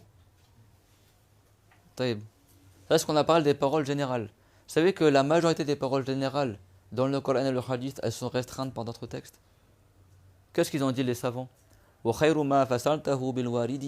meilleure manière d'expliquer un texte, c'est par un autre texte. Les wahhabites qui trompent les gens, si seulement ils avaient étudié, ils sauraient qu'il y a une science qui s'appelle Usul al-Fiqh. Et dans Usul al-Fiqh, il y a ce qu'on appelle al-am ou al-khas. Les textes qui sont généraux et les textes qui sont restrictifs, qui sont restreints. Le prophète dans le hadith, il a dit Uhillat lana maitatan wa daman. Il nous a été rendu licite 2 cadavres et 2 sangs. Al-samaku wal-jarad, le poisson et le criquet. Le criquet, il le mange en Arabie. Il les grille, il les mange comme ça se vend même en Europe aussi maintenant. C'est très connu, les Saoudiens ils le mangent, dans le désert, tout ça. Est-ce qu'un criquet on l'égorge? Non, c'est un cadavre. Mais ça c'est excepté. Le poisson, est-ce qu'il y a des gens ils égorgent le poisson? Les wahhabites quand ils mangent le poisson ils l'égorgent. Pourtant si l'animal n'est pas égorgé, selon la loi de l'islam c'est un cadavre. N'est-ce pas? Si l'animal n'est pas égorgé selon la loi de l'islam c'est un cadavre. Si tu n'as pas égorgé ton mouton c'est un cadavre, c'est haram de le manger. Si tu n'as pas égorgé ta vache de la bonne manière c'est un cadavre, c'est pas valable de le manger. Et pourtant le poisson on ne l'égorge pas, c'est un cadavre. Mais le prophète l'a dit à Samakou al-Jarad, c'est un cadavre qui nous est licite. Tout ce qui est poisson, animal marin qui vit que dans l'eau. Et les criquets, il a dit Maïtatan, Hilat lana Maïtatan, nous a été rendu licite 2 maïta. Le poisson et le criquet. Et il a été rendu licite 200. Wadaman, al-kabidu wa-tihal, le foie et la rate. C'est-à-dire que le foie de mouton, le prophète l'a dit Kulul kabidani an, manger le foie cru du mouton. C'est sunna. Il y a beaucoup de bienfaits. Tu égorges le mouton, le foie il est encore chaud, tu le manges cru. Avec le sang qu'il y a dedans. Et c'est bon pour la santé et c'est un sang qui est licite à manger. Wat-tihal, c'est pareil, la rate. Le foie c'est rempli de sang. Pourtant on mange du foie de volaille, on mange du foie de mouton. Même quand on le fait cuire, il y a du sang dedans. Mais c'est du sang qui est licite. Et pourtant dans le Coran, Dieu l'a dit Hurrimat alaykumul maytatu wad-dam wa lahmul khinzir. Il vous a été rendu interdit le cadavre et le sang. Il n'a pas spécifié Allah, il a dit une parole générale. Mais qu'est-ce qu'on dit? On dit c'est une parole qui est am, marsou, c'est une parole générale, mais qui a été restreinte par d'autres textes. Comprenez ce que je veux dire? Et tu as plein d'exemples comme ça. Dieu l'a dit Aoula mastumun nisa ou Aoula mastumun nisa. Et si vous touchez les femmes, ça annule le wudu. Dieu l'a dit les femmes. Est-ce qu'il y a des gens, je sais qu'il y a divergence, mais de manière générale, chez la plupart des gens, est-ce qu'il y a des gens qui prétendent que toucher leur femme, leur mère, ça annule le wudu? Est-ce que toucher ta sœur, ça annule le wudu? Répondez-moi. L'avis qui est connu chez les Banikites, tout ça, est-ce que ça annule le wudu de toucher ta mère, ta grand-mère, ta tante, ta fille, ta sœur de sang? Non. Pourtant, Dieu dans le Coran, il a dit Aoula mastumun nisa, vous avez touché les femmes. Il n'a pas précisé quelles femmes. Les femmes. Mais ça, c'est une parole qui est restreinte par d'autres textes. N'est-ce pas? Il y a plein d'exemples comme ça dans la religion. Et bien c'est pareil. Quand le prophète il a dit Kul la bidratin dolala, tous les bidras sont de l'égarement, c'est une parole qui est restreinte par d'autres textes. À l'époque de Hud, alayhi salam, il y avait le peuple de Rad qui était des géants, des mouchriquines qui adoraient les idoles. Dieu a envoyé un vent qui souffle sur eux pendant 7 jours, qui était parmi les plus forts vents que Dieu l'a créé. Ça transportait les géants en l'air et ça les faisait tomber sur le sol et ça leur coupait la tête. Ils sont morts comme ça. Dieu l'a dit au sujet de ce vent-là, Tudammiru kulla shay'in bi amri rabbiha. Ce vent-là, il a tout détruit par ordre de son Seigneur. Il a tout détruit. Kulla shay. Kul, le même mot que dans Kulla bidratin dolala. Kul, c'est-à-dire quoi kul en arabe? Tout. Est-ce que ce vent-là, il a détruit les cieux, la terre, le prophète Hud et tout? Non, il a détruit que les géants. Et pourtant, Dieu l'a dit, ce vent, il a tout détruit. Mais il y a d'autres preuves dans le Coran et dans la raison, etc., qui prouvent que ça n'a pas tout détruit dans l'absolu. Pourtant, c'est cool. Dans le Coran, Dieu l'a pas dit La amla anna jahannama minal jinnati wan nasi ajma'in. Je vais certes remplir l'enfer par tous les humains et tous les djinns. Est-ce que les wahhabites ils vont dire que tous les humains et tous les djinns ils iront en enfer sans aucune exception? Pourtant Dieu l'a dit, ajmarin. Vous comprenez ce que je veux dire? Mais qu'est-ce qu'on va dire? Ben non, parce que dans notre ayat du Coran, Dieu l'a dit, innal abrar la fi narim. Certes, les vertueux seront dans des bienfaits. Innal fujjar la fi jahim. Et les gens mauvais, ils seront en enfer. Parce qu'il y a d'autres ayats qui viennent restreindre cette généralité. Donc ça veut dire quoi? Tout le monde ira en enfer. Cette ayah, elle veut dire quoi? Pourtant, Dieu l'a dit, la amla anna jahannama minal jinnati wan nasi ajmarin. Je vais remplir l'enfer par tous les humains et tous les djinns. C'est ça qui est dans la ayah. Et en plus, ajmarin en arabe, n'est-ce pas Mariam? Arwamallahu ajraki, wa ghafara mayitiki, wa thabaki fi musibatiki. Les femmes des Ansar, le prophète il leur a dit, il n'y a pas une parmi vous dont 3 de leurs enfants ils meurent et qu'elle patiente sans qu'elle aille au paradis. Et après, il y en a une, elle a dit, et si c'est 2 enfants qui meurent? Il a dit aussi, elle ira au paradis. Et dans une version, elle a dit, il n'y a pas entre vous quelqu'un bien aimé à lui, il décède et il patiente dans l'épreuve sans que sa récompense soit le paradis. Et Dieu l'a dit, وَلَنَبْلُوَنَّكُمْ بِشَيْءٍ مِّنَ الْخَوْفِ وَالْجُوعِ وَنَقْصٍ مِّنَ الْأَنفُسِ والأموال والثمرات, c'est-à-dire on va certes éprouver par la perte d'être cher, par la perte de biens, etc. وَبَشِّرِ الصَّابِرِينَ, et annonce la bonne nouvelle à ceux qui patientent. الَّذِينَ إِذَا أَصَابَتْهُمْ مُصِيبَةٌ قَالُوا إِنَّا لِلَّهِ وَإِنَّا إِلَيْهِ راجعون. Ceux que lorsqu'ils sont atteints par une épreuve, ils disent certes nous appartenons à Allah et à son jugement nous retournerons. C'est clair pour tout le monde ça? Vous comprenez pourquoi je vous dis que ces gens-là ne cherchent pas la vérité? Parce que, est-ce que quelqu'un, même les wahhabites, vous croyez que tout ce qu'ils font dans l'islam, c'était 100% ce que le prophète y faisait? Il ne faut rien de plus que ça. Je dirais, est-ce que nous on va au Hajj à chameau aujourd'hui? Est-ce qu'à l'époque du prophète, il y avait des visas pour aller au Hajj? Est-ce qu'à l'époque du prophète, pourquoi les wahhabites font le adhan au micro? À l'époque du prophète, ils faisaient le adhan sans micro. Ben fais le adhan sans micro. Pourquoi tu utilises le micro? Pourquoi? Est-ce qu'à l'époque du prophète, il y avait les imprimeries? Non, les livres étaient écrits à la main. Pourquoi vous n'écrivez pas vos livres à la main? Ça nous arrangerait, comme ça vos mécréances sont écrits moins vite, se diffuseraient moins vite. Est-ce qu'à l'époque du prophète, on utilisait les réseaux sociaux pour enseigner la religion? Ces gens-là, il y a 1001 arguments pour les faire taire. Mais à chaque fois, ils changent de truc. Ils vont vers ailleurs et ailleurs. Pourquoi? Parce que ces gens-là, mais ça, comprenez-le, mes chers frères et sœurs, ça les énerve qu'on aime le prophète. Ces gens-là, à la base, déjà, ce n'est pas des musulmans, c'est des gens qui sont payés par les non-musulmans. Juste pourquoi? Quand c'est le Maulid, pour empêcher les musulmans de célébrer la naissance du prophète, de se rappeler le prophète, ils vont dire, allez, dispersez-vous sur les réseaux, allez, mettez des faux arguments, etc. Comme ça, les musulmans, ils vont se disputer entre eux, ils vont se chamailler entre eux. Comme ça va les détourner de se rappeler le prophète. Ça va détourner d'apprendre la religion. C'est ça les égarés. Et ça, comprenez-le, c'est ça la réalité. Les gens que tu débats avec un wahhabite sur Internet, ou un pseudo-salafiste, ou un thalite, ou machin, à chaque fois, tu vas sortir un argument, il n'y a pas de contre-argument. Il va, oui, mais vous faites ça, oui, mais il y a ça aussi, il y a ça. Pourquoi ils changent de sujet à chaque fois? Parce que leur objectif, c'est pas de trouver la vérité. Leur objectif, c'est juste de te faire perdre ton temps. Pour pas que tu apprennes la religion, pour pas que nous, en ce moment, on parle du prophète Mohammed. C'est pour ça que vous avez vu, moi j'ai des livres sur les. On pourrait passer 1000 ans, enfin, on pourrait passer des heures et des heures, des mois entiers à parler des bid'as, c'est bon. Exprès, j'ai pas envie de faire ça. C'est vrai que même là, je voulais faire un cours sur les bid'as, jusqu'à maintenant, j'ai pas donné le quart de ce que je voulais donner. Parce que je préfère parler du prophète, parce que les wahhabites, ils diffusent ça. Va là-bas, j'ai pas envie que les enfants. Ça, c'est filmé.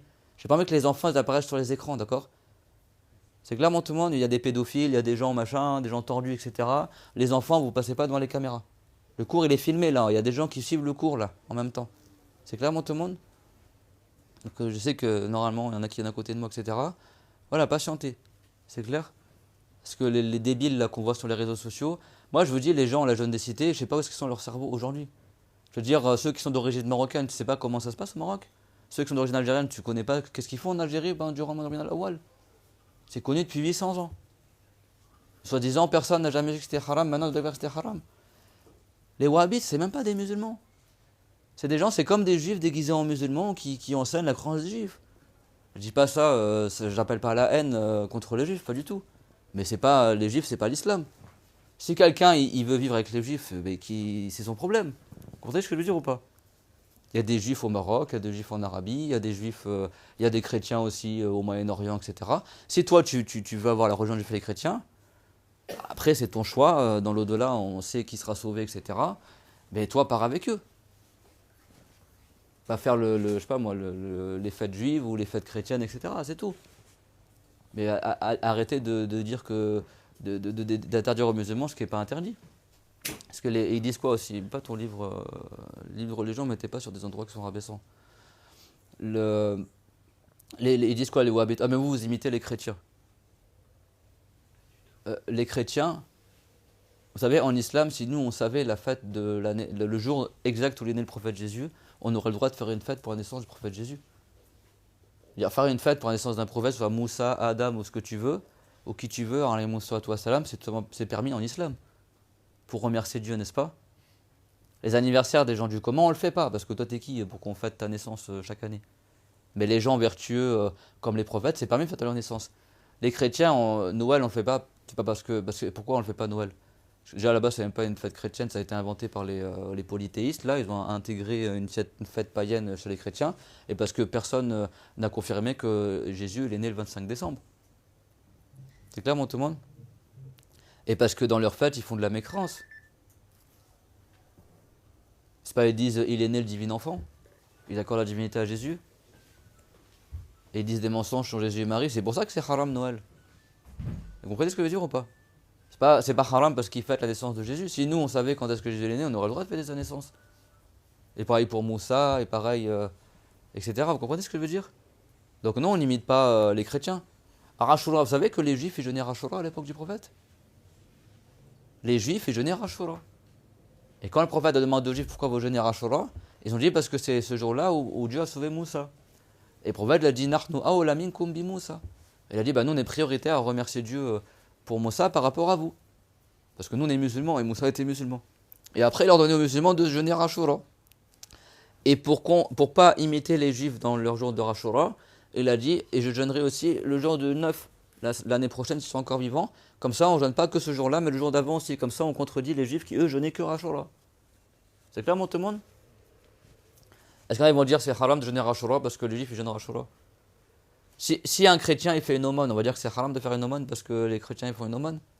Si un chrétien il fait du bien et toi tu fais la même chose, c'est pas haram. Ça veut pas dire que tu as imité les juifs et les chrétiens. Imiter dans le bien c'est bien, imiter dans le mal c'est mal. Comprenez ce que je veux dire? Donc tout simplement le hadith kulla bidratin dalala, toutes les bidras sont de l'égarement, ça veut dire la plupart des bidras sont de l'égarement. Tout comme quand Dieu il a dit tous les gens iront en enfer, tous les djinns et les humains iront en enfer, c'est-à-dire la plupart des humains et des djinns iront en enfer. C'est clair, tout le monde? Parce que ça, c'est une règle dans Usul al-Fiqh. Tout le texte du Coran, l'ensemble des ayats du Coran, retenez-le ça. Tous les hadiths du prophète confirmés et tous les ayats du Coran sont comme une seule et même parole. Tu n'as pas le droit de prendre un hadith et de nier un autre hadith. Confirmer les deux. Ou de prendre une ayah en démentant une autre ayah. Tu es obligé de tout prendre. Ça s'explique les uns avec les autres. C'est-à-dire, parce que Dieu il a dit qu'il y a des gens qui entreront au paradis, et on est obligé de comprendre la ayah que tous les gens iront en enfer à la lumière de la ayah qui dit que certains iront au paradis. Donc ça veut dire que tous iront en enfer. Ça veut dire quoi? La plupart iront en enfer. Et pas tout dans l'absolu. Parce que dans notre ayah, Dieu nous a fait savoir qu'il y a des gens qui iront au paradis. Quand le prophète il dit toutes les bidras sont haram, ou sont de l'égarement et tous les égarements iront en enfer, comme on sait que le prophète il a dit qu'il y a des bonnes bidras, ça veut dire que ça va dire tout dans l'absolu, mais la plupart. Et ça, il y a plein d'exemples dans la religion. Le prophète a dit Man sanna fil islam sunnatan hasana falahu ajruha. C'est un hadith rapporté par Muslim. Celui qui innove une bonne sunna dans la religion. Et sanna en arabe à la base ça veut dire ouvrir une voie. As sunna en arabe à la base ça veut dire at-taliq, la voie. Et le verbe sanna ça veut dire faire une voie. Vous savez comment est-ce que disent les wahhabites? Non, le hadith ça veut pas dire celui qui fait une bonne innovation. Ça veut dire celui qui fait revivre une sunna. Excuse-moi, sanna en arabe ça veut pas dire faire revivre, ça veut dire ouvrir une voie. Donc ils ont interprété le hadith autre que son sens apparent. C'est quoi la preuve que le hadith n'est pas à prendre au sens apparent? Depuis quand on interprète alors qu'il n'y a pas de preuve qu'il faut interpréter? Et en plus pour les wahhabites, c'est falsifier la religion d'interpréter. Alors pourquoi on interprète ici? Le prophète l'a dit man san, elle n'a pas dit man ahya sunnati. Dans d'autres hadiths, écoutez bien, le prophète l'a dit man ahya sunnatan umitat falahu ajun kabir, etc. Celui qui remet, qui fait revivre une bonne sunna, qui fait revivre ma sunna, il aura des grandes récompenses, c'est bon? Le hadith, il existe. Ça, c'est un hadith, et ça, c'est un autre hadith. C'est bon? C'est un autre hadith. Alors, ils vont te dire quoi? Non, mais ce hadith-là, le prophète, il a dit Oui, il a dit c'est une sunna, mais il a dit à l'occasion qu'ils ont rassemblé des aumônes pour les gens. Donc ça ne concerne pas le Mawlid. Ben, les savants, ils disent quoi? Ils disent al-ibra bi-um lafzi bi khusus sabab. Ça veut dire ce qu'il prend en considération, c'est la parole du prophète et pas la cause pour laquelle il l'a dite. Le prophète, quand il a dit celui qui a fait une bonne sunna, il aura la récompense, il n'a pas juste dit celui qui rassemble les aumônes, il aura des récompenses. C'est-à-dire qu'ils avaient rassemblé des aumônes, quelque chose qu'ils n'avaient pas fait avant, et le prophète l'a dit bah, celui qui innove une nouvelle chose, comme ça, qui est conforme à l'islam, il aura des récompenses. Et tous ceux qui viendront après lui auront des récompenses. C'est clair, mon tout le monde? Et ça, les compagnons l'ont compris du prophète aussi. Quand Omar ibn al-Khattab, il a rassemblé les gens pour prière du tarawih, il a dit ni'matil bidratu hadhihi. Quelle bonne bidra j'ai fait. En plus, il a dit le mot bidra, innovation. Et le prophète a dit kullu bidratin dalala. Là, tu vas dire, bah, les wahhabites, qu'est-ce qu'ils vont dire? Là, c'est clair. Il va dire non, ici, il a visé par le mot bidra le sens linguistique. C'était pas une innovation dans la religion. Mais là, en fait, tu comprends pas qu'on est en train de falsifier les textes, en fait. Alors là, tu as un compagnon du prophète, qui est le meilleur saint de l'humanité après Abu Bakr, il te dit j'ai fait une bonne bidra. Ah, mais non, on ne visait pas la bidra dans la religion. Ah bon, tarawih, c'est pas un sujet religieux? Alors quand tu leur prouves cela, ils ne savent plus quoi dire. Donc qu'est-ce qu'ils vont dire? Non mais en fait, ça s'est déjà fait à l'époque du prophète. Le prophète, il y avait déjà des gens qui avaient pris un assemblée avec lui pendant tarawih. Donc ici, Omar, en fait, il a fait revivre une sunna qui existait déjà. À quel moment, dans quel hadith, le prophète l'a dit prier tarawih avec moi? Vous savez ce qui est rapporté dans le Bukhari? C'est que le prophète, il priait tarawih tout seul à la mosquée. Et à l'époque du prophète, on l'appelait même pas tarawih. C'est une bidra de l'appeler tarawih. Ça s'appelait Qiyam Ramadan, c'est bon? Man qama Ramadan, tu cherches dans le Bukhari Muslim, dans le chapitre du tarawih, tu n'as aucun hadith qui cite le tarawih. C'est un mot qui a été inventé par les savants. C'est le pluriel de tarwiha qui veut dire le. Parce qu'il priait 4 rak'ah et après il se reposait en faisant les tours pour la Kaaba et après 4 rak'ah il se reposait, etc. Donc ça t'a nommé les pauses, les tarwiha. Mais dans le hadith, c'est rapporté Qiyam Ramadan, Man qama Ramadan, imanan ihtisaban, celui qui se lève, faire des prières de nuit pendant le Ramadan. C'est bon pour tout le monde?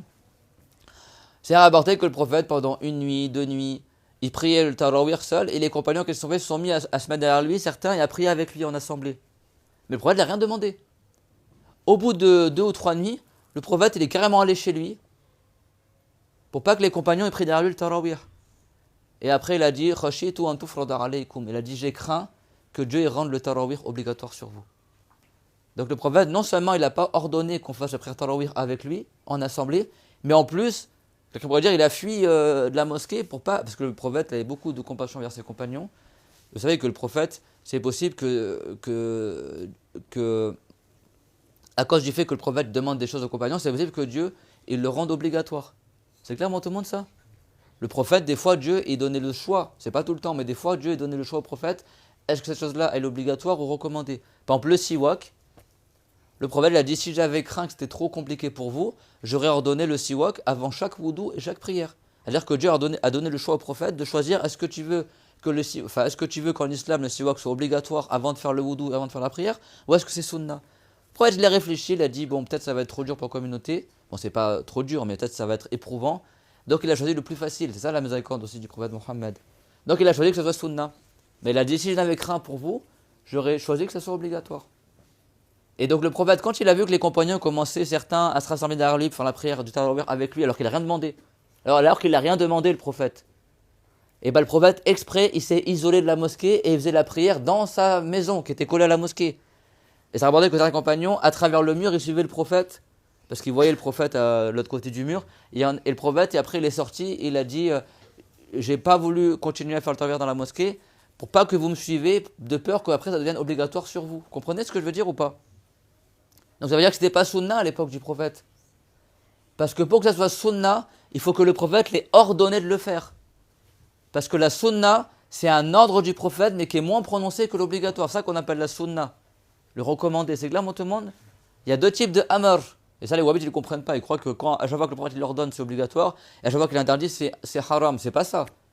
Des fois, le prophète, il interdit quelque chose dans le sens que c'est déconseillé. Et des fois, il ordonne quelque chose dans le sens que c'est recommandé. Il n'y a aucun hadith où le prophète l'a dit, je vous ordonne de prier le tarawih en assemblée. Bien plus que ça, le prophète l'a carrément quitté la mosquée pour pas que les compagnons aient pris en assemblée avec lui. De crainte, ça devient obligatoire sur eux. C'est-à-dire que ça n'a pas été sunna. Mais une fois que le prophète il est décédé, ben là, il n'y a plus de risque que le tarawih devienne obligatoire, c'est bon? Donc, après la mort du prophète, et après la mort de Abu Bakr as-Siddiq, Omar a eu l'idée que ce serait mieux de rassembler tous les gens dans la mosquée derrière un seul imam. Et il a demandé à Ubay ibn Ka'b, qui était parmi le plus savant des récitations du Coran, parmi les compagnons, qu'il fasse imam. Et après, le lendemain, il a vu tout le monde dans la mosquée en train de prier derrière Ubay ibn Ka'b, et il a dit Ni'matul bidrati hadhihi. Ni'matul bidrati hadhihi, et dans une version, Ni'mal bidratu hadhihi. Tu as une version rapportée par Malik dans le Muwatta, et une version rapportée par le Bukhari dans le Sahih. Il a dit quelle bonne bidra j'ai fait. Ça veut dire quoi? Quelle bonne chose que le prophète n'a jamais fait, j'ai faite. Est-ce que le prophète il a rassemblé tous les gens dans la mosquée derrière un imam devant Tarawih? Jamais. Est-ce qu'il a demandé qu'on le fasse? Il ne l'a jamais demandé qu'on le fasse. Mais certains compagnons ont eu l'idée de le faire derrière lui, mais le prophète après il n'a pas voulu que ça continue, et il est parti dans sa chambre. Donc quand Omar il a fait cette Tarawih là, il n'a pas fait revivre une bidra, revivre une sunna. Sinon il leur aurait dit quoi? Ni'ma sunna allati ahyaytuha. Quelle bonne sunna j'ai fait revivre. Non, il a dit ni'mal bidra. Et bidra en arabe, ça vient jamais dans le sens se faire revivre. C'est dans le sens inventer une chose qui s'est jamais faite avant. Tu peux regarder dans l'Isan al-Arab, tu peux regarder dans le Misbah al-Munir de Al-Fayoumi, et dans les livres de langue arabe, bidra ça veut dire faire une chose qui n'a jamais été faite. Tadara shay'an. Comprenez ce que je veux dire? Et Omar il a dit quelle bonne bidra j'ai faite. Donc même les compagnons savaient qu'il y avait des bonnes bidras. Mais la plupart des bidras dans la religion, elles sont mauvaises. Tu as des gens par exemple, ils vont innover, je sais pas moi, par exemple il y en a ils font quoi? Les chiites, ils vont innover par exemple de prier sur un caillou par exemple. Après elle est valable, mais ça c'est pas rapporté du prophète. Il y en a, ils vont par exemple, je sais pas moi, ils vont par exemple des femmes, elles vont se mettre à s'habiller avec des habits moulants ou des voiles qui sont transparents. Ou il y a des gens, je sais pas moi, ils vont aller très vite dans la prière, alors que normalement l'imam il fait en sorte de faire une prière qui est modérée. Il y en a, je sais pas moi, il y en a comme les wahhabites par exemple, au lieu d'écrire sallallahu alayhi wa sallam, ils écrivent SWS, ça c'est une mauvaise bidra. La plupart des bidras dans la religion elles sont mauvaises. Mais si la bidra elle est conforme au Coran et au Hadith, Mariam, écoutez le cours, ça vous concerne aussi. Parce que ça me perturbe aussi dans le cours et je suis malade. Je suis malade malgré ça, je suis venu pour faire le cours. J'aurais pu annuler le cours et rester chez moi. J'ai même plus de voix pour parler. Mais c'est un devoir de mettre en garde contre ces garés-là. C'est qui le musulman qui va oser dire que c'est haram de lire le Coran, que c'est haram de parler du prophète, que c'est haram de réunir les gens dans le bien? C'est pas que Dieu l'a dit وَيُطْعِمُونَ عَلَى حُبِّهِ مِسْكِينًا وَيَتِيمًا وَأَسِيرًا. Il a dit que les musulmans, corrigez-moi, je me trompe dans des ayats, je suis très fatigué, des fois j'ai des trous de mémoire. Il a fait l'éloge des musulmans qui donnent à manger aux pauvres, qui donnent à manger aux prisonniers non musulmans, parce qu'à l'époque, les prisonniers dans les guerres, c'était des non musulmans, et aux orphelins. Au Maolid, on donne à manger aux gens. On récite le Coran, on évoque Allah Ta'ala. Et Dieu il a dit wa dhakara Allah kathira, ils évoquent beaucoup Allah. C'est ça le Maolid. Est-ce que oui, s'il y a le Maolid, mais de la musique haram où ils adorent le prophète, bah oui, là c'est de la mécrance, mais les gens au Maolid ils font pas ça. T'en as ils le font, mais c'est pas ça le Maolid à la base. S'il y a du haram dans le Maolid, c'est pas le Maolid qui est haram, c'est le haram qui est fait dans le Maolid qui est haram. C'est pas qu'il y a des gens dans la fête de mariage, ils mettent de l'alcool ou des musiques haram. Est-ce que pour autant c'est haram de faire les walima pour le mariage? Non. Mais s'il y a du haram, bah, le haram est haram. C'est clair, tout le monde? Donc ces gens-là, ils n'ont pas d'argument. Ils n'ont pas compris. Comme a dit Nawawi, il a dit Aza, c'est un texte général, que toutes les bidras, mais qui est restreint par spécifique, par d'autres textes qui montrent que c'est restreint. C'est clairement tout le monde ça? Et il y a plein de preuves. Donc vous, soyez heureux que le prophète il est né ce mois-là. Célébrez la naissance du prophète. Faites des madjirs. Enseignez à vos enfants comment le prophète il est né. Enseignez à vos enfants c'était qui le prophète Mohammed alayhi salam. Et on a beau, moi je vous le dis réellement, Wallah al-Azim, ces gens-là ne sont envoyés que pour démolir l'islam pièce par pièce. Et si le Maulid était haram, je vous dis que les musulmans n'auraient pas attendu 800 ans pour le rendre haram. Il aurait été interdit depuis l'époque où il a été fait, il y a 800 ans. Le roi de Irbil, al-Mudhaffar, rahimahullah, les savants de son époque, vous savez que le roi de Irbil, al-Mudhaffar, il s'est marié avec la sœur de Salahuddin al-Ayyubi. Saladin, le sultan des musulmans qui a libéré la Palestine, bah, sa sœur elle est mariée avec le roi de Muzaffar. Je crois que Salahuddin, qui était parmi les plus courageux des sultans, qui a libéré la Palestine, des trucs, s'il savait que sa sœur elle est mariée avec un mouchrik dans le prophète Mohammed, qui a inventé une fête d'égarement, etc., je croyais qu'il se serait tué. Mais il n'a rien dit. Tous les savants de son époque ils ont fait l'éloge de ce roi-là. Ils ont dit, mais ça c'est très bien. Les gens, ils n'avaient jamais fait ça avant. Ils disaient, mais ça c'est super cette fête-là. Ils ont commencé à écrire des livres sur le Maulid. Les savants, ils venaient pendant des jours entiers, ils donnaient à manger aux pauvres. Les savants, les saints, ils venaient, ils en profitaient pour parler du prophète. Et tout le monde trouvait ça bien. Et ceux qui le faisaient les plus grandes fêtes, c'était les gens de la Mecque, de Médine, les gens d'Égypte, les gens du Yémen. Après, tous les pays, ils ont suivi. Ils ont dit, mais ça c'est super cette fête-là. Et depuis 800 ans, ils font ça. Aux Comores, c'est quelque chose qui est devenu culturel. Au Maroc, c'est pareil. Ils disent le Mouloud en Algérie ou au Maroc. T'as même des gens qui s'appellent Mouloud, en référence au Maolid. Là, ils vont l'appeler Mouloud, il y en a qui vont l'appeler Maolid, il y en a qui vont l'appeler plusieurs noms différents, mais tout le monde, il le fait. Après, les Wahhabites, ils vont dire que c'est haram, mais après, eux, ils font une semaine de fête pour la naissance de Mohammed ibn al-Wahhab. Ils disent, ah, mais là, c'est pas pareil. Comme il dit Ibn Ruthaymin, c'est ce que Ibn Ruthaymin a dit. Il dit, là, c'est pas pareil, parce que là, c'est une semaine, en fait, pour faire connaître aux gens ce grand savant, parce que beaucoup de gens ne le connaissent pas, beaucoup de gens le critiquent. Donc nous on fait une semaine, en fait c'est comme c'est Forexpo, tu vois, une semaine de fête pour que les gens puissent connaître Mohammed ibn Abdel Wahhab. Non, pas de le connaître en fait. C'est-à-dire que le prophète Mohammed, soi-disant, c'est pas important de le faire connaître, mais on va faire une semaine de fête pour faire connaître Mohammed ibn Abdel Wahhab, celui qui a voulu tuer son propre frère. Qu'est-ce qu'il a dit, le Mufti de la Mecque, Zaini Dakhlan? Il a dit, toute personne qui ne voulait pas rentrer dans la croyance des Wahhabites, Mohammed ibn Abdel Wahhab, il se débrouille pour le faire tuer. Soit dans le tuer lui-même, ou soit l'envoyer quelqu'un pour le tuer dans les marchés la nuit ou à la mosquée. Il a même envoyé quelqu'un pour tuer son propre frère Soleiman. Il a voulu tuer son propre frère, Soleiman ibn Abdel Wahhab. Que Dieu nous fasse miséricorde. Donc nous, on remercie Allah Azza wa Jal. On est content toute l'année du prophète Mohammed. Mais nous, subhanallah, est-ce que nous, on est comme les gens à l'époque du salaf? Est-ce qu'on a autant en tête le prophète que les compagnons du prophète? Les compagnons n'ont jamais fait le Maulid. Mais tu crois qu'eux, ils avaient besoin de faire le Maulid? Eux, ils ont connu le prophète Mohammed. Ils ont touché le prophète Mohammed. Anas ibn Malik, le serviteur du prophète, il avait un élève qui était Thabit al-Bunani. Thabit al-Bunani, il n'a jamais connu le prophète Mohammed. Vous savez qu'est-ce qu'il faisait Thabit al-Bunani? Regardez les compagnons, comment ils aimaient le prophète. Il mettait ses lèvres, il donnait un bisou sur les yeux de Anas. Et il faisait un bisou sur les mains de Anas. Et il disait, bi ami wa ummi, bi abi wa ummi, hatani al-aynan, al-latani ra'ata rasulallah. Il disait, par mon père et ma mère, je sacrifierai mon père et ma mère pour le prophète. C'est-à-dire que je suis prêt à tout quitter pour le prophète. Ça, c'est une figure de style en arabe pour dire que j'aime beaucoup le prophète. Il disait, ces deux yeux-là, qu'ont pu voir le prophète, le messager de Allah. Et après, Thabit, il disait ça à Anas. Anas, c'est le serviteur du prophète. Et il faisait un bisou sur les yeux de Anas, parce que ses yeux à Anas, ils ont vu le prophète. Donc lui, pour rejeter la baraka, il faisait des bisous sur les yeux de Anas. Et après, il embrassait les mains de Anas. Il disait, ces deux mains-là qu'ont pu toucher les mains du prophète. Regardez l'amour qu'ils avaient, les gens du salaf. Eux, ils avaient accès direct aux gens qui ont vu le prophète Mohammed. Nous, on est plus de 1400 ans après ça. On vit dans les métros, tu crois des gens drogués dans les métros, tu vois les musulmans, ils font la fornication, beaucoup de femmes, elles se voilent même plus. Les mosquées, les gens, ils parlent même plus de la croyance dans les mosquées. Tu vois le haram partout.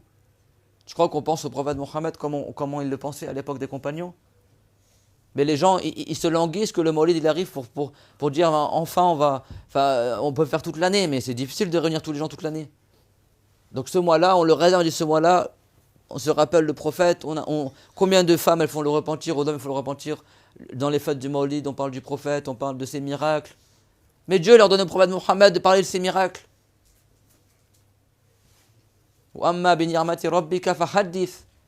Et quant aux bienfaits que je t'ai accordés, alors raconte-leur aux gens. Le prophète n'est plus là pour nous raconter ses miracles. Et ben nous, on raconte, on transmet cet amour-là du prophète et le mérite qu'il avait, alayhi salatu wassalam, durant le Maulid et en dehors du Maulid. C'est clair, mon tout le monde? Et celui qui interdit cela, c'est lui qui est interdit de bien. C'est lui qui est mahroum min al-khair. Et tous les savants, ils ont dit que c'était bien de faire le Maulid. Le prophète Mohammed, alayhi salam, il ressemblait au prophète Ibrahim, il était blanc de peau, d'une couleur un peu rosée. Il était le plus modeste des gens. Aujourd'hui, les Wahhabites, ils interdisent la mixité, soi-disant. Ils sont haineux envers les femmes, ils rabaissent les femmes. Une fois, il y a une femme qui allait voir le prophète, alayhi salam, comme il le rapporte At-Tirmizi dans son livre Shama'il Muhammadiyya. Il y a une femme qui est venue voir le prophète, alayhi salam, elle a dit, Ya Rasulallah, un des talabs, ô messager de Allah, j'ai une requête à te demander. Le prophète l'a pas dit, ah, Billah, t'es une femme, la mixité c'est haram. Et il lui a dit, dis-moi dans quelle rue de Médine tu veux qu'on se rejoigne et moi je m'assois là-bas, je te rejoins là-bas avec toi. Il n'a pas dit à elle de venir, elle a dit dis-moi dans quelle rue de Médine pour que les gens nous voient, etc. Et moi je te rejoins là-bas. Le prophète Mohammed alayhi salam, il était miséricordieux même envers les enfants. Une fois, il voulait distribuer du lait aux compagnons et la sunna c'est de commencer par la droite. Et à sa droite, il y avait qui? Abdullah ibn Abbas, qui était encore un enfant, qui n'était même pas encore pubère.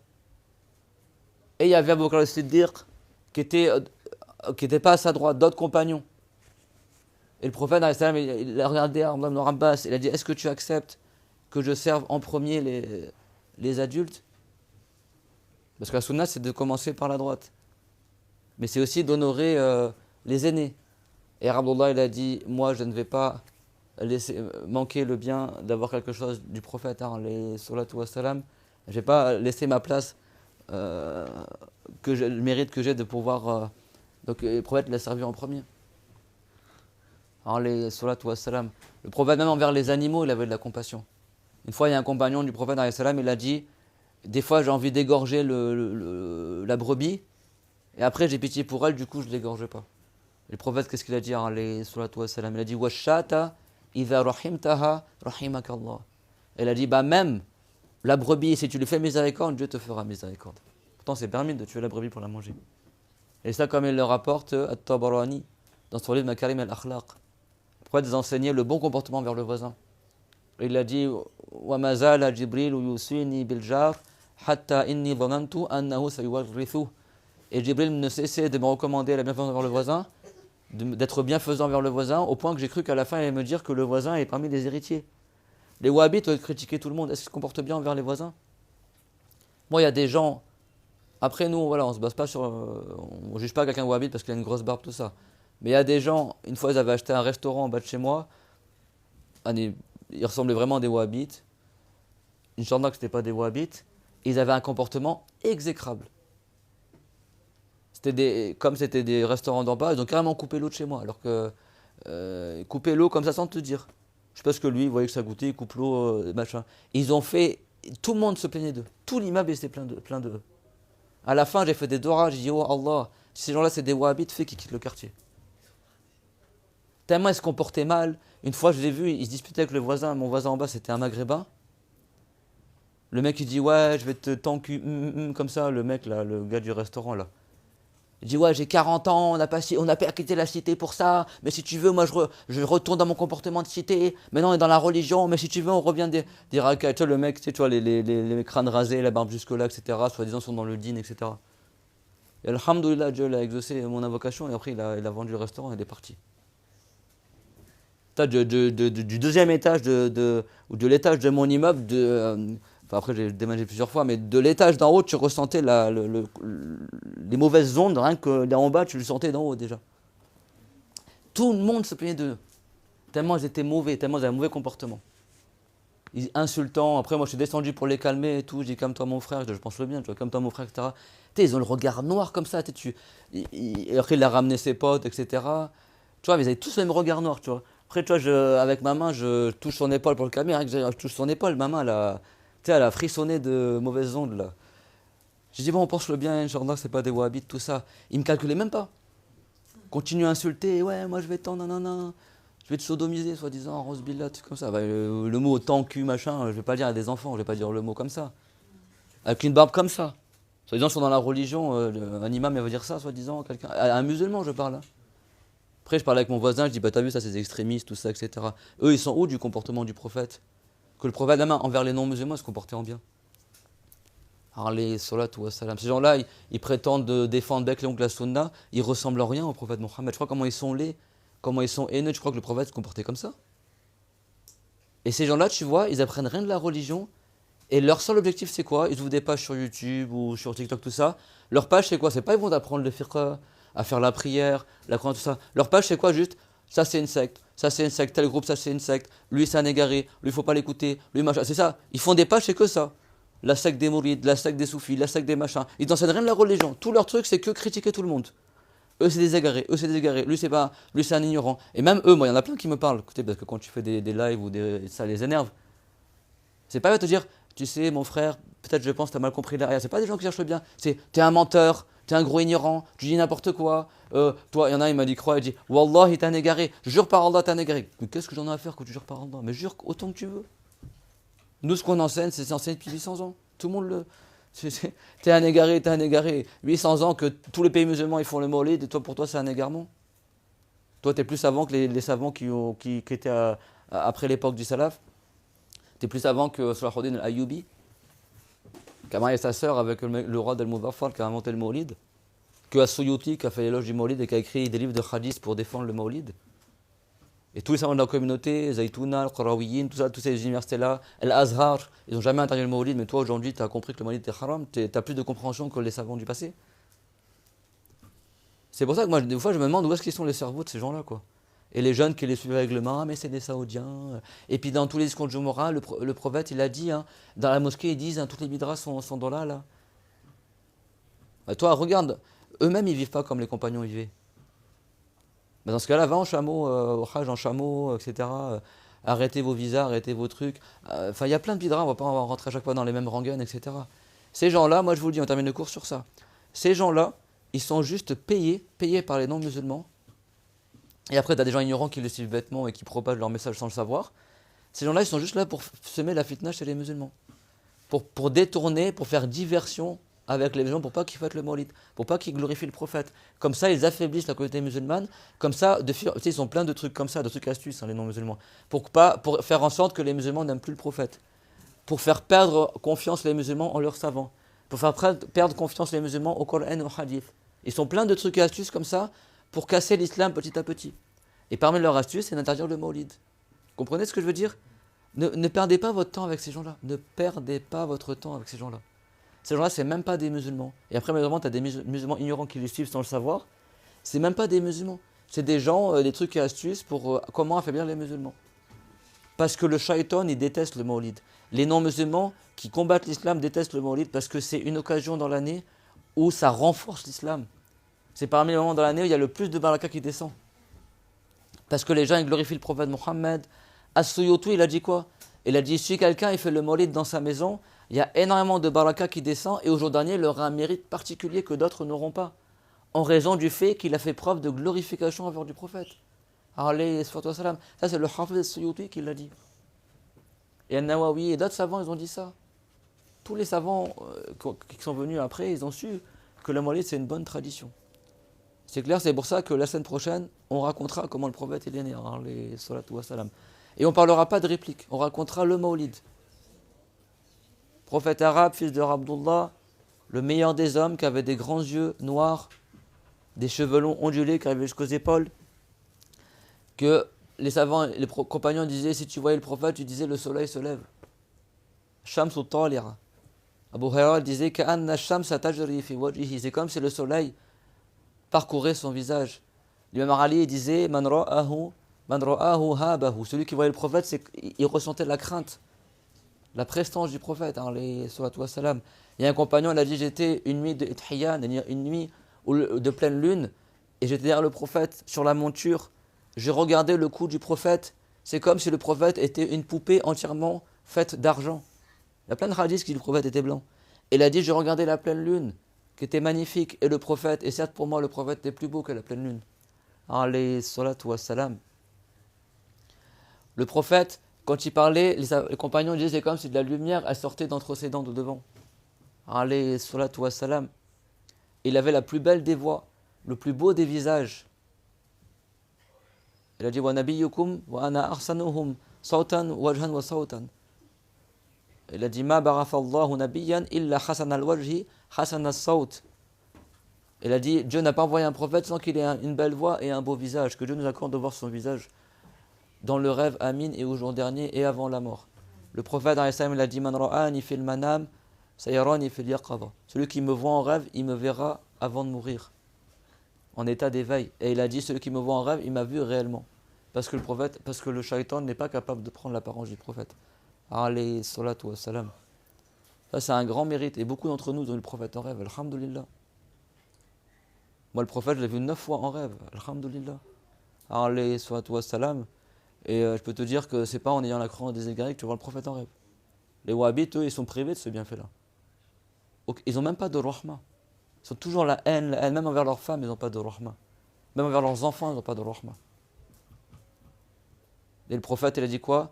Innama ana rahmatun muhdad, je ne suis qu'une miséricorde qui vous a été offerte. La rahma, c'est la miséricorde. Le prophète, c'était le plus miséricordieux des gens. Dieu, il a dit wa bil mu'minina ra'ufur rahim.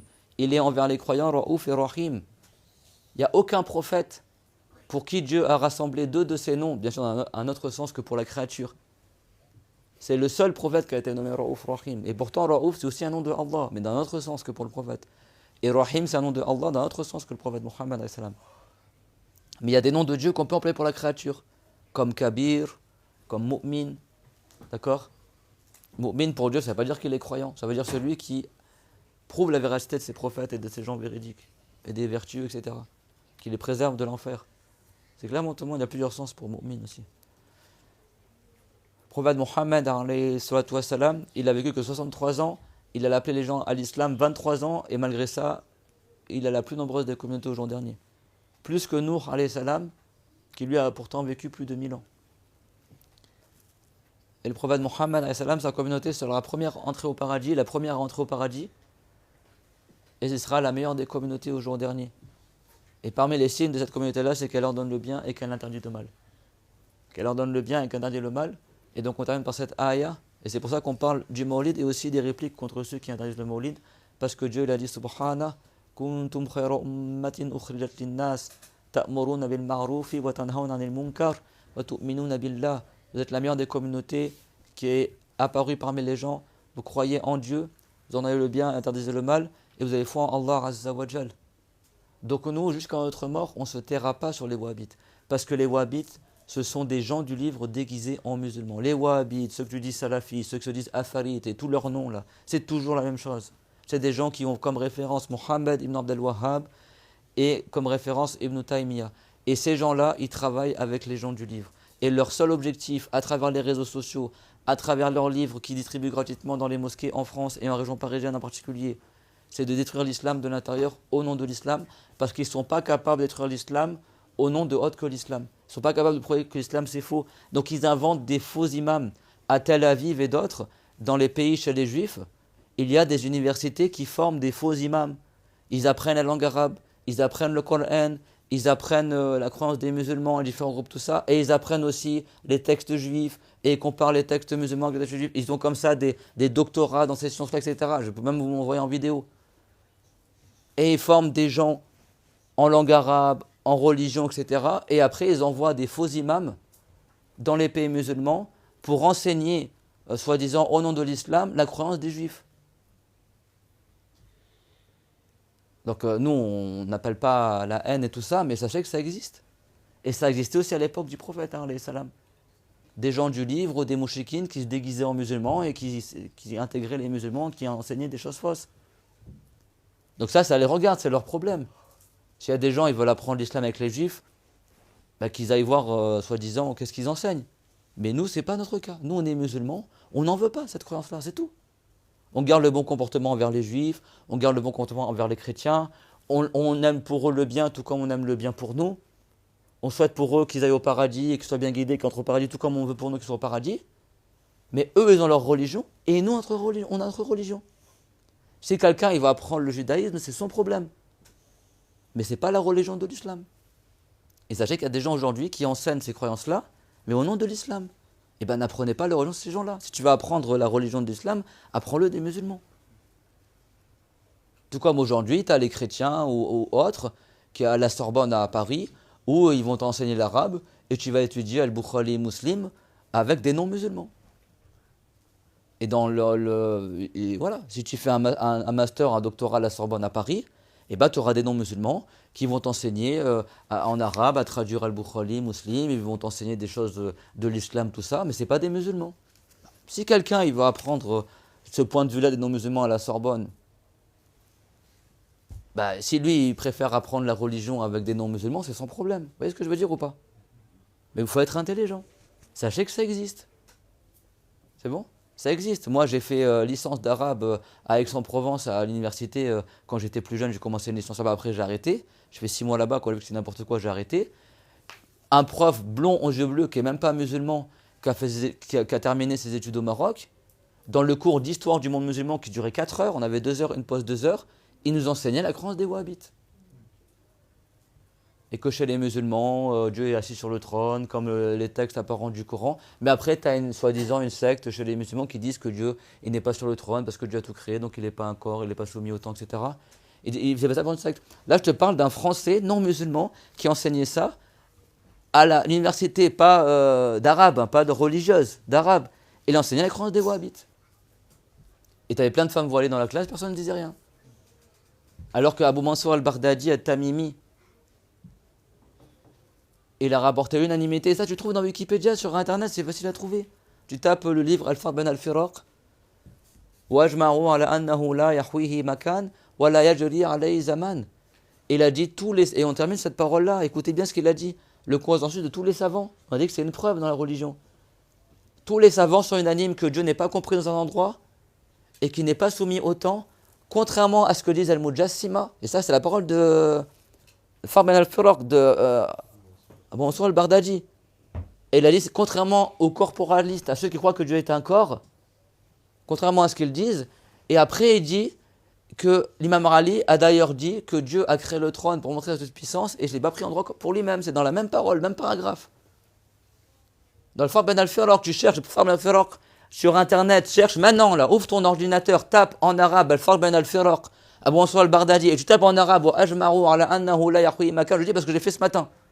J'ai fait tout à l'heure, là, en faisant la vidéo que je m'envoyais tout à l'heure, Inch'Allah, sur l'histoire des wahhabites, là. Tu cherches dans Google, tu cherches Farq ben al-Firaq, wa ajma'u ala annahu la yahwihi makan, wa la yajri alayhi zaman, tu vas trouver la photo du livre de Abu Mansour al-Baghdadi, de As-Suhnoun et tout ça, université musulmane, et avec le truc surligné, sur Google, tu le cherches. Qu'il y a unanimité que Dieu n'est pas un corps assis sur le trône, qui n'est pas soumis au temps ni à l'endroit, et te cite juste après la parole d'Amr Ali ibn Abi Talib.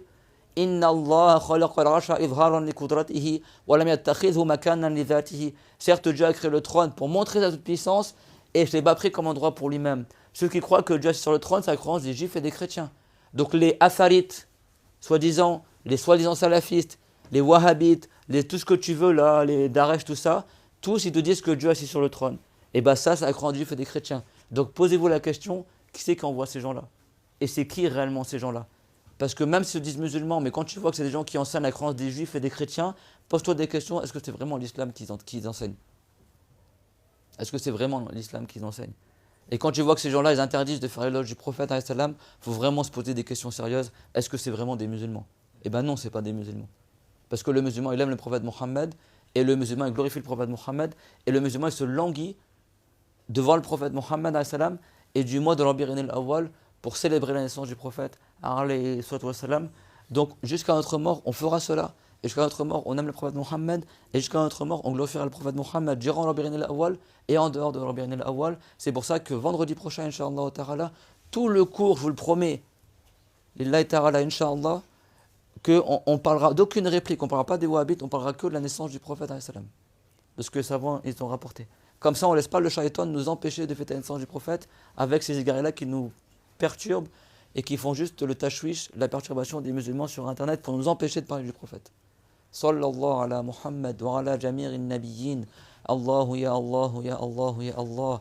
Allahumma fadhih al-munafiqin wadrib al-zalimin bil-zalimin واخرجنا من بين أيديهم سالمين مطمئنين اللهم اجز عنا محمدا خير الجزاء وسائر النبيين اللهم ادخلنا الجنة لحبنا لرسول الله محمد صلى الله عليه وسلم اللهم اجمعنا به في عليين واجعلنا في زمرته يوم القيامة يا الله يا كريم اللهم انفعنا بركته وبركات الأولياء والصالحين في هذا الشهر الفضيل اللهم ارحمنا لحبنا لمحمد صلى الله عليه وسلم وآت كل منا سؤله من الخير اللهم اغفر لنا ولموتانا ولمن سبقنا على الإسلام اللهم اغفر لنا ولمن أنشأ المولد ولمن احتفل المولد في كل القرون والأزمنة يا الله يا كريم اللهم اغفر لنا وللذين سبقونا بالإيمان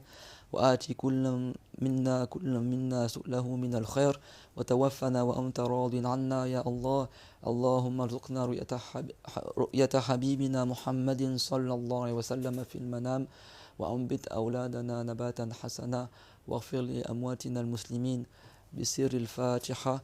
On récite la Fatiha pour le prophète, pour les saints, on dédie des récompenses pour les gens vertueux et les prophètes, et pour les gens qui sont décédés, comme le père notre sœur Mariam, qui est décédée récemment, et pour tous les morts parmi les musulmans, et pour la facilité et la guérison, Inch'Allah, et que Dieu fasse nos affaires par le mérite de la Fatiha.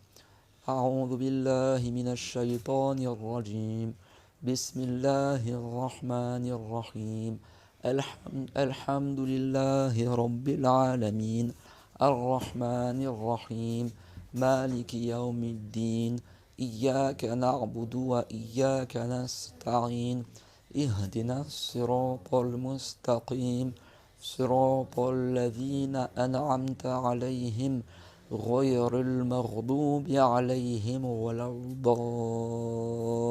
الضالين آمين سبحان